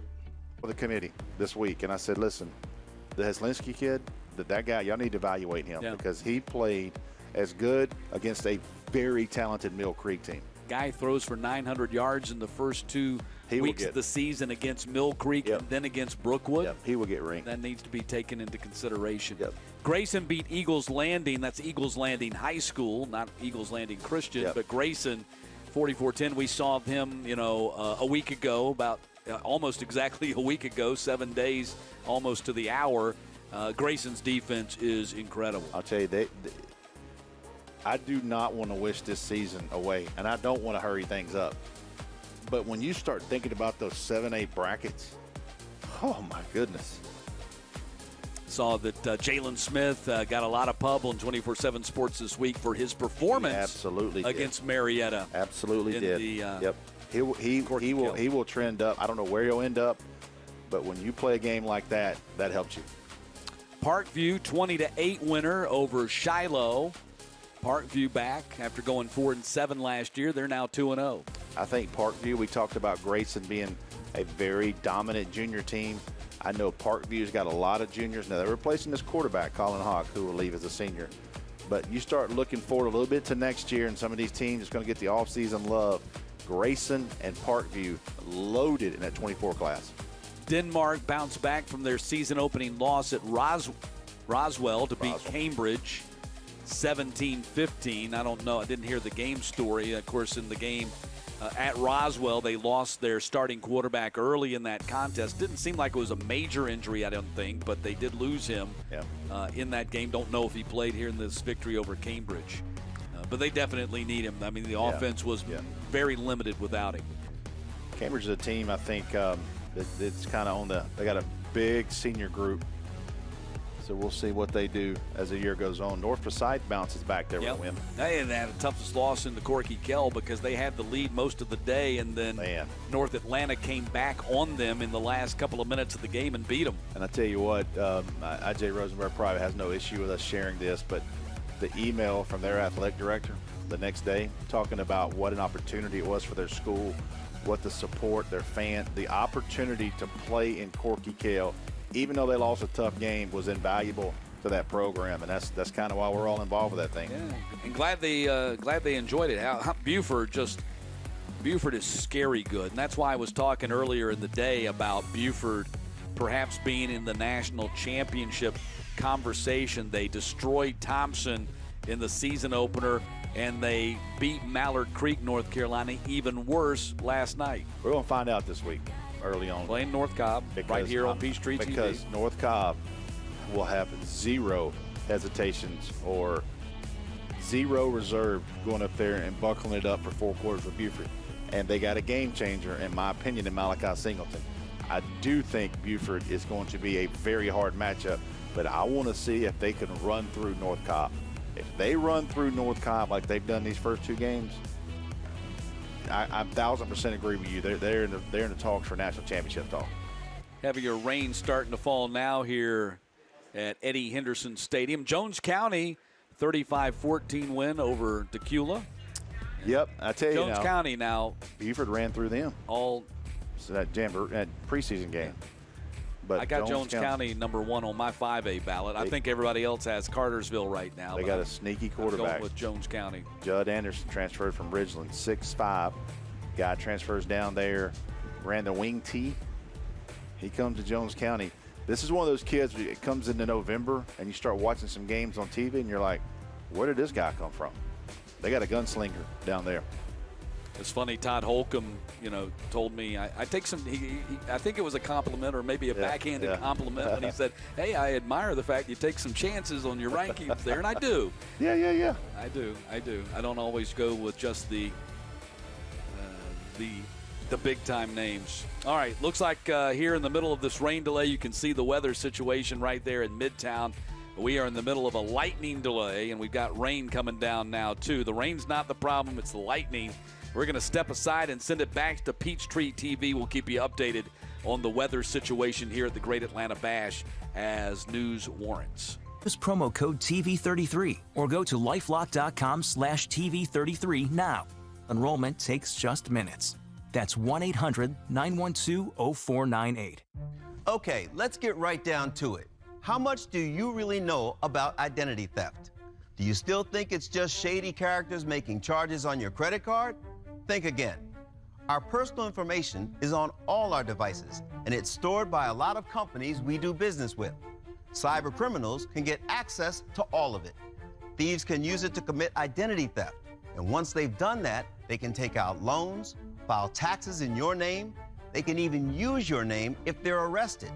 Even if you monitor your credit, even if you monitor your bank accounts, you can miss a lot of identity theft threats.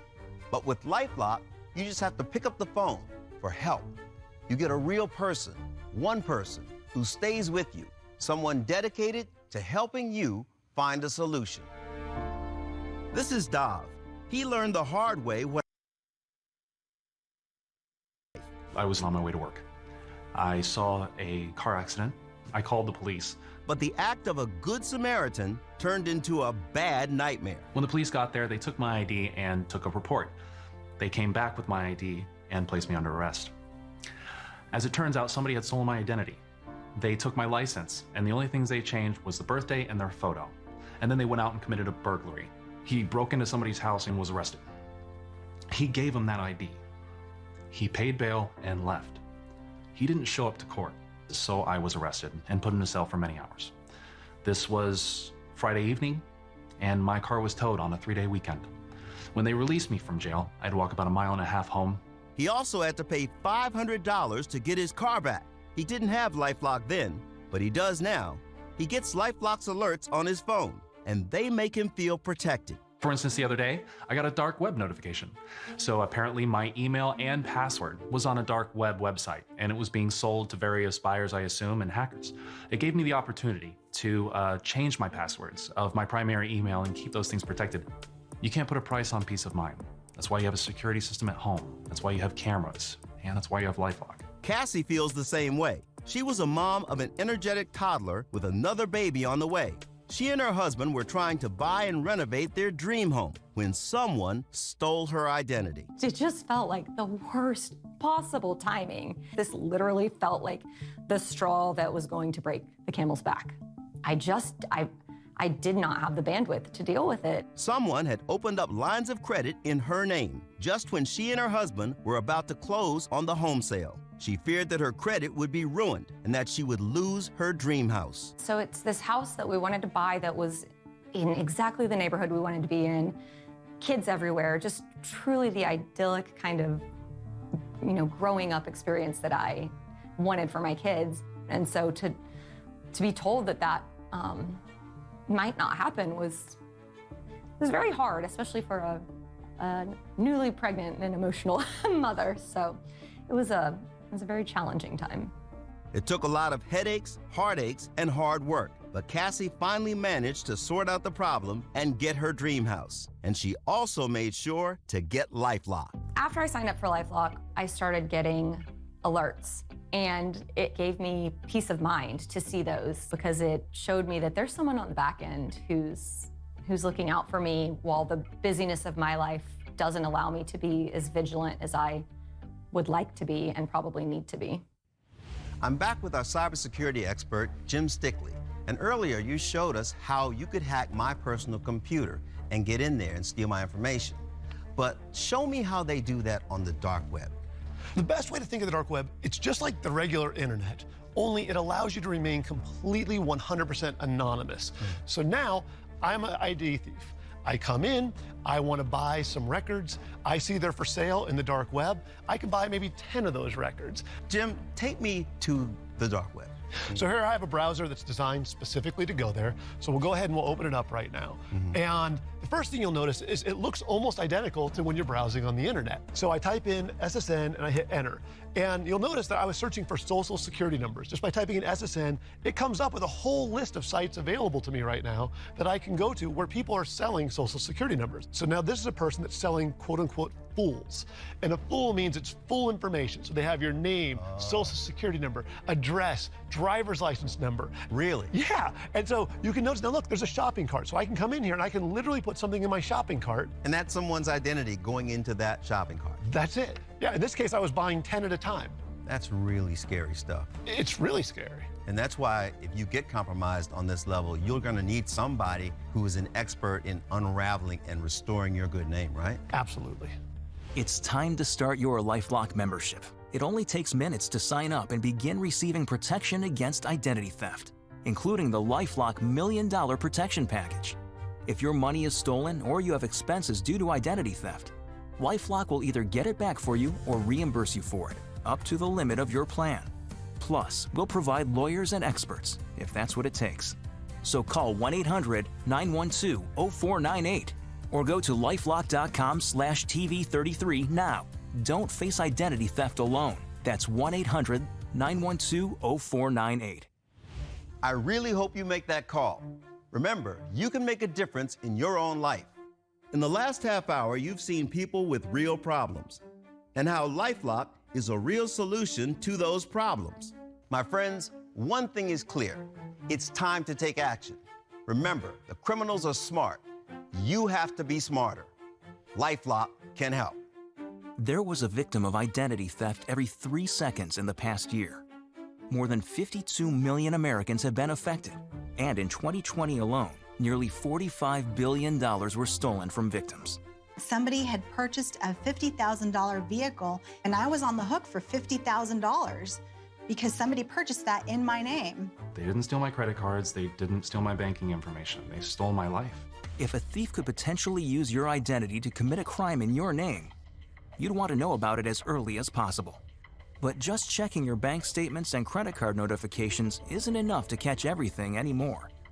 You need advanced technology and a proven team of experts. LifeLock detects and alerts you to threats against your identity, like someone trying to use your social security number or open a new loan in your name, even alerts for crimes committed in your name. And in select plans, you also get home title theft monitoring services, 401k and investment activity alerts, and more. I get alerts when I transfer money from one account to the next. I get alerts when I make large payments. Other services that claim to offer identity theft protection stop there, leaving you to try to fix the problem alone. With LifeLock, you have a team of experts on your side. Every member gets a US-based restoration agent to help fix issues.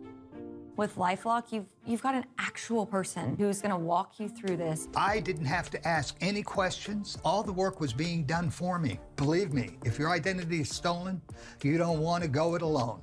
And every LifeLock membership comes with the LifeLock $1 Million Protection Package. If your money is stolen or you have expenses due to identity theft, LifeLock will either get it back for you or reimburse you for it, up to the limit of your plan. Plus, we'll provide lawyers and experts, if that's what it takes. I was covered through my membership and was reimbursed by LifeLock and received a check for approximately $1,200.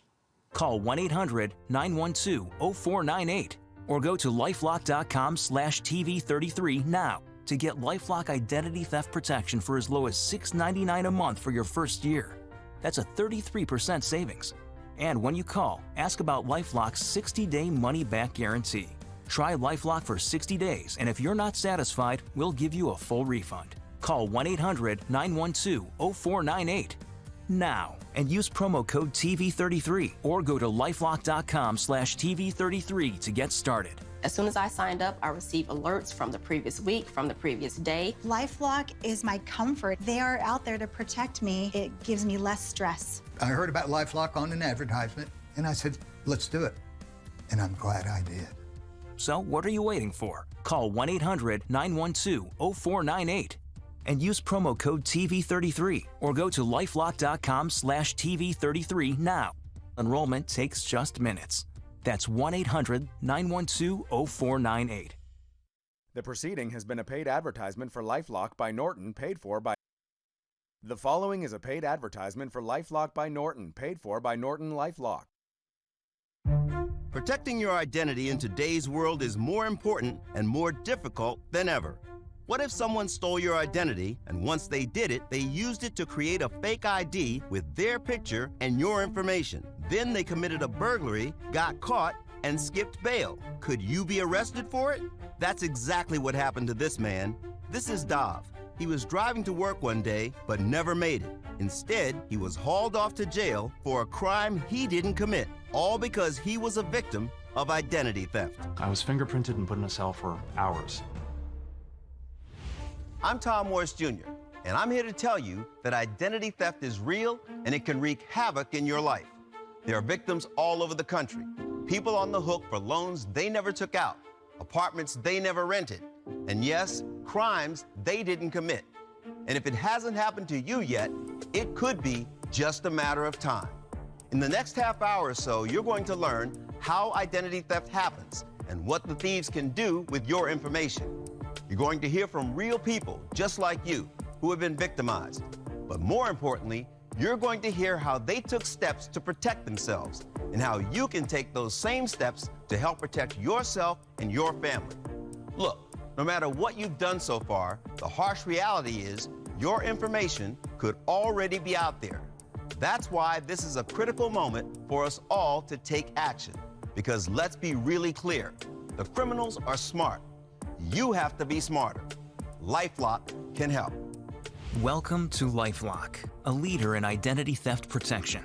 LifeLock helps protect you by scanning for potential threats to your identity, alerting you if something is found, and if you're a victim, helping you to fix the problem. Anyone can be a victim of identity theft. So please, take a moment and consider, if you discovered a criminal had filed fake tax returns or committed a crime in your name, or stole from your 401k, are you absolutely sure you want to handle the situation alone?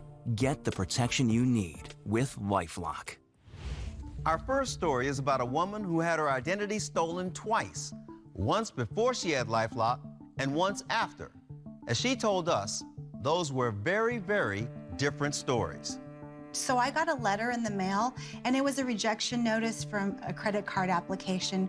This is Jasmine. She thought that letter was junk mail and ignored it. She had no idea it was about to take her on a roller coaster ride through the frightening world of identity theft. So a few months after, I get this notice, and it's my clothing apparel credit card bill, and it said I charged up, I think, upwards of about $3,000 to $5,000. And I know it wasn't me because I don't make that much of a purchase, and they weren't my sizes either.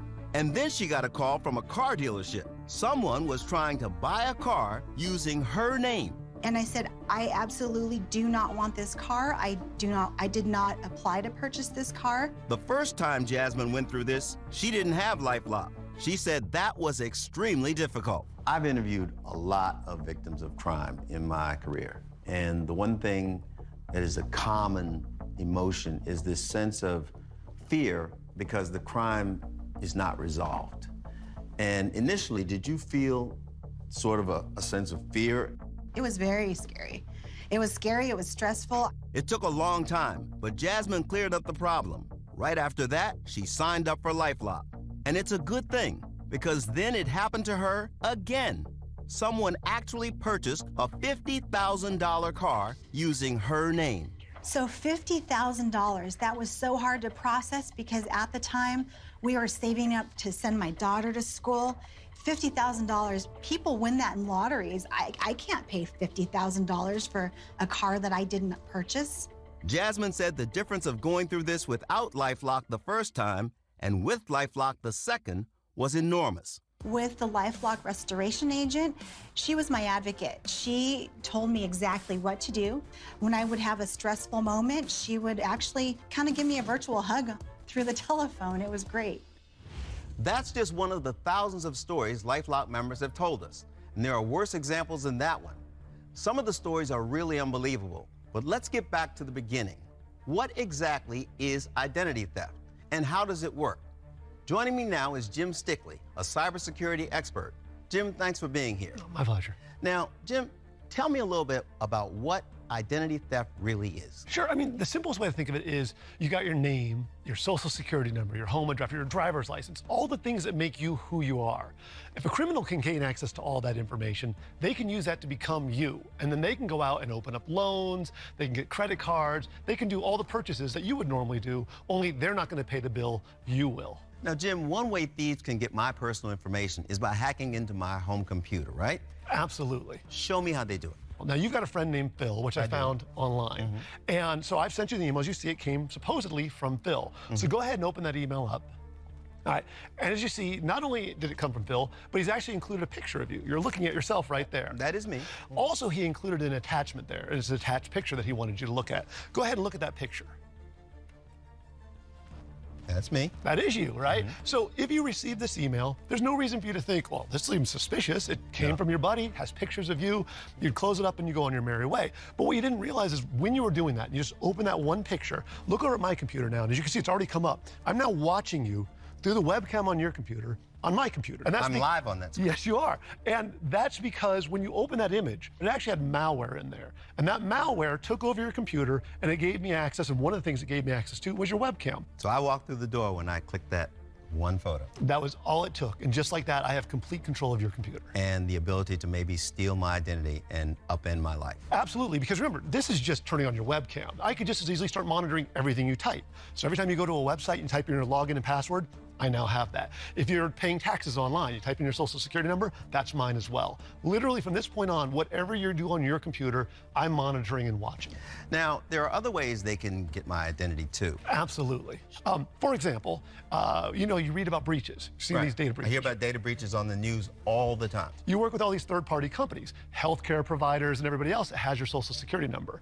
If they get hacked, there's nothing you could do about that, and now your data has been stolen because they had a breach. And that's why you need someone to help you once your identity has been stolen, right? Absolutely. And that's why you don't want to go it alone. This is Paul. Paul was informed that there was a data breach at a big company. Paul's personal information was among the data stolen by cyber criminals. Within that database was my full name, including middle name, my social security number, date of birth, address. It was found that my mother's maiden name was also included. Then these criminals used his information to get new credit card accounts in Paul's name, and telephone accounts, and more. And it happened over and over and over again. This is what was required to stay on top of identity theft for me. Includes police reports, communications with the various institutions where my identity was stolen, including a credit card that I was given that I didn't even order. Paul spent hours upon hours on the phone and finally managed to clear up the mess. He decided he never wanted to go it alone again and signed up for LifeLock. The next time there was a problem, he got on the phone with a LifeLock agent. They helped him solve it, and fast. The agents with whom I spoke, very kind, considerate, and helpful, a group of professionals. This is all eliminated thanks to LifeLock. They take care of everything that I used to do by myself. I have a team behind me to resolve all of this identity theft that occurs today. So this is why people need LifeLock. We all can be vulnerable, but with LifeLock, if you become a victim, you won't have to go it alone. There was a victim of identity theft every 3 seconds in the past year. More than 52 million Americans have been affected. And in 2020 alone, nearly $45 billion were stolen from victims.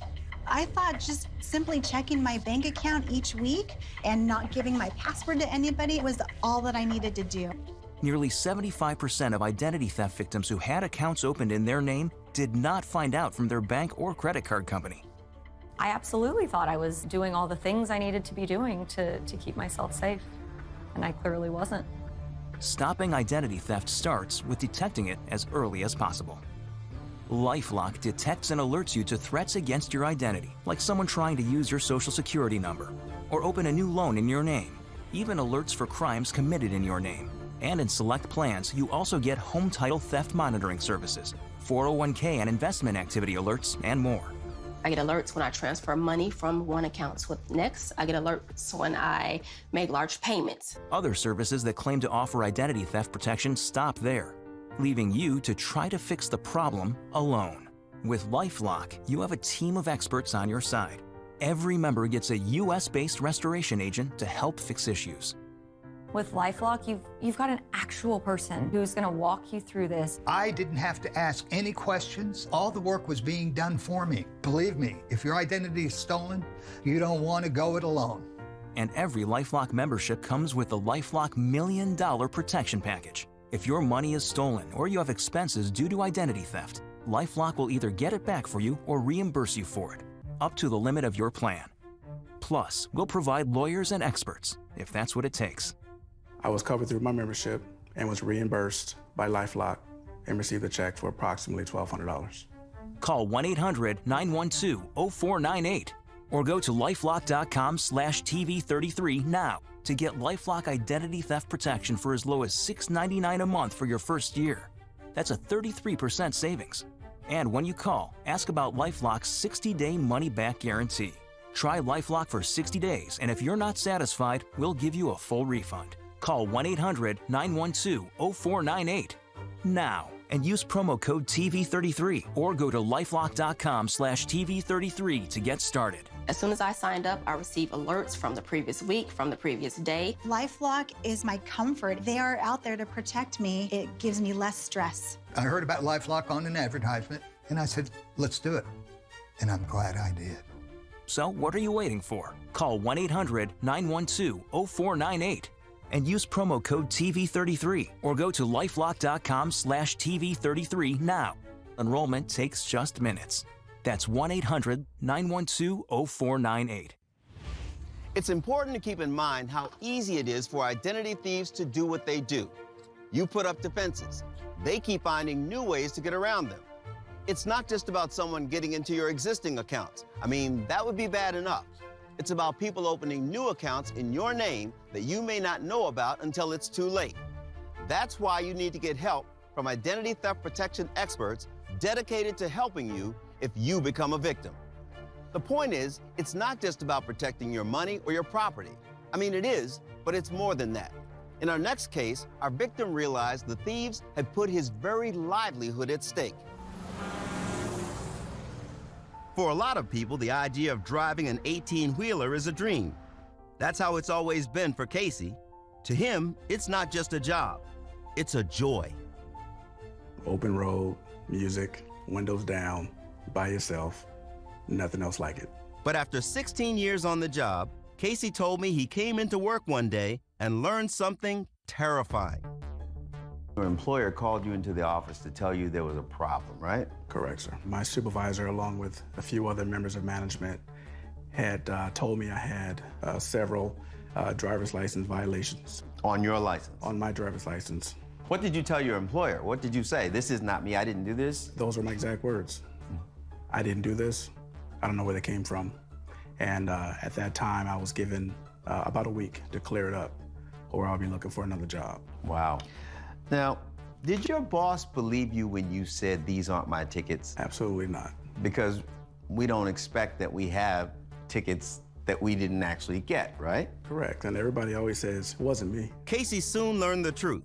Someone had stolen his identity, got a fake license in his name, and was racking up moving violations right and left. He realized he could actually lose his license and his job. And you're a single parent, right? I am. And being a single parent, there's a lot of responsibilities that fall directly and solely on me. So without my license, where'd I go? What do I do? Casey finally cleared it up with the help of a lawyer. But thanks to LifeLock, he wasn't out a dime. I was covered through my membership, through LifeLock, and I was reimbursed approximately $1,200. But the next time Casey was a victim of identity theft, it wasn't his employer who spotted it. It was LifeLock. I'm home, minding my business, working around the house, and I get an alert from LifeLock asking, had I opened new credit? Had you? I did not. Thanks to LifeLock, this problem wasn't a problem at all. Once you got LifeLock on your side, how did life change for you? It gave me a peace of mind. I was assigned a representative. She told me, don't worry about it. She'll take care of it. And that's exactly what she did. Exactly what she did. So by now, it's pretty clear that the restoration agents are at the heart of LifeLock's operation. They're smart, they're on your side, and they're ready to go to bat for you. I can only imagine what you're struggling through, but I'm going to take this off your hands. You can definitely depend on me. Kimberly is a LifeLock restoration agent, working to make sure that if identity theft strikes, you have protection. Is there one case in particular that stands out in your mind? So the victim, their Social Security number was used. She was disabled and relied on disability benefits. And when she had to have those benefits renewed, it was determined by the courts that someone had been working and earning a living using her Social Security number. So she was at risk of losing those benefits. How satisfying was it to finally be able to tell that victim, we've resolved your case? It was great. I worked with her and with her husband, and they were both thoroughly relieved. It took a lot of stress and time off their plates to allow us to take on that task of resolving the identity theft, so they were extremely happy. So these are the kinds of dedicated people who are waiting to help you. They're one of the most important benefits of becoming a LifeLock member. Hackers and cybercriminals keep finding new ways to steal identities, and the crimes they commit in innocent people's names go far beyond credit card fraud. I was one traffic stop away from being arrested for citations I didn't commit. Somebody had purchased a $50,000 vehicle, and I was on the hook for $50,000 because somebody purchased that in my name. If a thief could potentially use your identity to commit a crime in your name, you'd want to know about it as early as possible. But just checking your bank statements and credit card notifications isn't enough to catch everything anymore. You need advanced technology and a proven team of experts. LifeLock detects and alerts you to threats against your identity, like someone trying to use your Social Security number or open a new loan in your name, even alerts for crimes committed in your name. And in select plans, you also get home title theft monitoring services, 401k and investment activity alerts, and more. I get alerts when I transfer money from one account with Next. I get alerts when I make large payments. Other services that claim to offer identity theft protection stop there, leaving you to try to fix the problem alone. With LifeLock, you have a team of experts on your side. Every member gets a US-based restoration agent to help fix issues. With LifeLock, you've got an actual person who's going to walk you through this. I didn't have to ask any questions. All the work was being done for me. Believe me, if your identity is stolen, you don't want to go it alone. And every LifeLock membership comes with the LifeLock $1 Million Protection Package. If your money is stolen or you have expenses due to identity theft, LifeLock will either get it back for you or reimburse you for it, up to the limit of your plan. Plus, we'll provide lawyers and experts, if that's what it takes. I was covered through my membership and was reimbursed by LifeLock and received a check for approximately $1,200. Call 1-800-912-0498 or go to lifelock.com/TV33 now to get LifeLock identity theft protection for as low as $6.99 a month for your first year. That's a 33% savings. And when you call, ask about LifeLock's 60-day money-back guarantee. Try LifeLock for 60 days, and if you're not satisfied, we'll give you a full refund. Call 1-800-912-0498 now and use promo code TV33 or go to lifelock.com/TV33 to get started. As soon as I signed up, I received alerts from the previous week, from the previous day. LifeLock is my comfort. They are out there to protect me. It gives me less stress. I heard about LifeLock on an advertisement, and I said, let's do it. And I'm glad I did.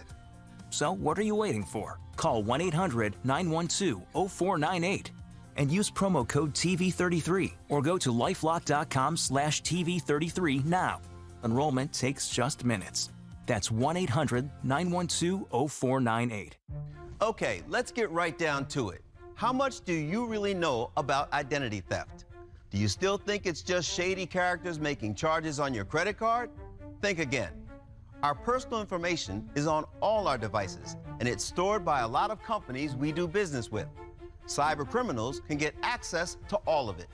Thieves can use it to commit identity theft, and once they've done that, they can take out loans, file taxes in your name. They can even use your name if they're arrested. Even if you monitor your credit, even if you monitor your bank accounts, you can miss a lot of identity theft threats. But with LifeLock, you just have to pick up the phone for help. You get a real person, one person, who stays with you, someone dedicated to helping you find a solution. This is Dov. He learned the hard way when I was on my way to work. I saw a car accident. I called the police. But the act of a good Samaritan turned into a bad nightmare. When the police got there, they took my ID and took a report. They came back with my ID and placed me under arrest. As it turns out, somebody had stolen my identity. They took my license, and the only things they changed was the birthday and their photo. And then they went out and committed a burglary. He broke into somebody's house and was arrested. He gave him that ID. He paid bail and left. He didn't show up to court, so I was arrested and put in a cell for many hours. This was Friday evening, and my car was towed on a 3-day weekend. When they released me from jail, I'd walk about 1.5 miles home. He also had to pay $500 to get his car back. He didn't have LifeLock then, but he does now. He gets LifeLock's alerts on his phone, and they make him feel protected. For instance, the other day, I got a dark web notification. So apparently my email and password was on a dark web website, and it was being sold to various buyers, I assume, and hackers. It gave me the opportunity to change my passwords of my primary email and keep those things protected. You can't put a price on peace of mind. That's why you have a security system at home. That's why you have cameras, and that's why you have LifeLock. Cassie feels the same way. She was a mom of an energetic toddler with another baby on the way. She and her husband were trying to buy and renovate their dream home when someone stole her identity. It just felt like the worst possible timing. This literally felt like the straw that was going to break.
93 days of summer, where worship isn't offered to the sun, but to the smoking tire, and where the lines being blurred are the ones between drivers and demons. Storms have cleared out in Midtown Atlanta, and we got some beautiful blue sky overhead here in Midtown. Some crazy cloud formations as well as the storms, the lightning, the rain have passed on through, and we are ready to continue this football game. I tell you what, Mays wanted some of this. They got a turnover, down 14, and that is their right to make that decision. And we're going to find out in this 8.5 minutes how much Mays wanted this one. We'll never know, but of course it will be interesting to find out if we ever could. Would Mays have made the same decision had they not just recovered a fumble at the 24-yard line? You know what, though, man? People, you wait all year to play. Yep. This is a rivalry. You only get 10 regular season games. These kids know each other. Coaches, I get it. So Matt Stewart, Rusty Mansell, thanks for sticking with us through the weather delay, a rather lengthy weather delay. And we've got 8:29 to play on the clock. And, here's the news flash. If Mays scores right here, it could get really crazy. It will be a one-possession game for the final minutes of this contest. Third and final game here in the Great Atlanta Bash on this Saturday, the fourth game overall in this event going to last night and North Atlanta's win over Drew. So here we go. The officials clap their hands and tell the players to get on the field. Mays takes over at the 24-yard line. There was a fumble on the last play right before that lightning bolt that Craig was talking about struck within 2 miles of the stadium, precipitating the weather delay. And then after the lightning, then the rain came, and it rained really hard here. But the field, it's an artificial turf. We'll see how slippery things are. You get an extended Super Bowl halftime to make some adjustments. Exactly. So Solomon Evans, to refresh your memory, is the quarterback, taking the snap there as he stands on the 29. And Kelly gets the handoff, and Trey Relaford makes the tackle for Douglas County. Yep, come back with a little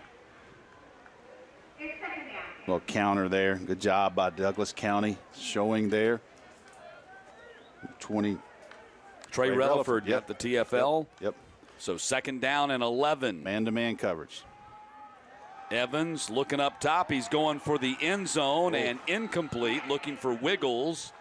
And the coverage down there by Douglas County.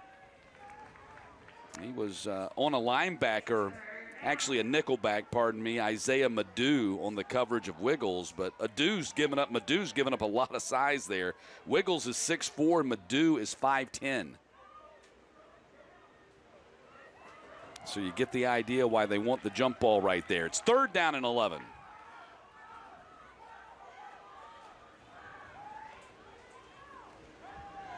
Evans stands in the pocket, now flushed out of the pocket and throws. It's intercepted at the 12-yard line.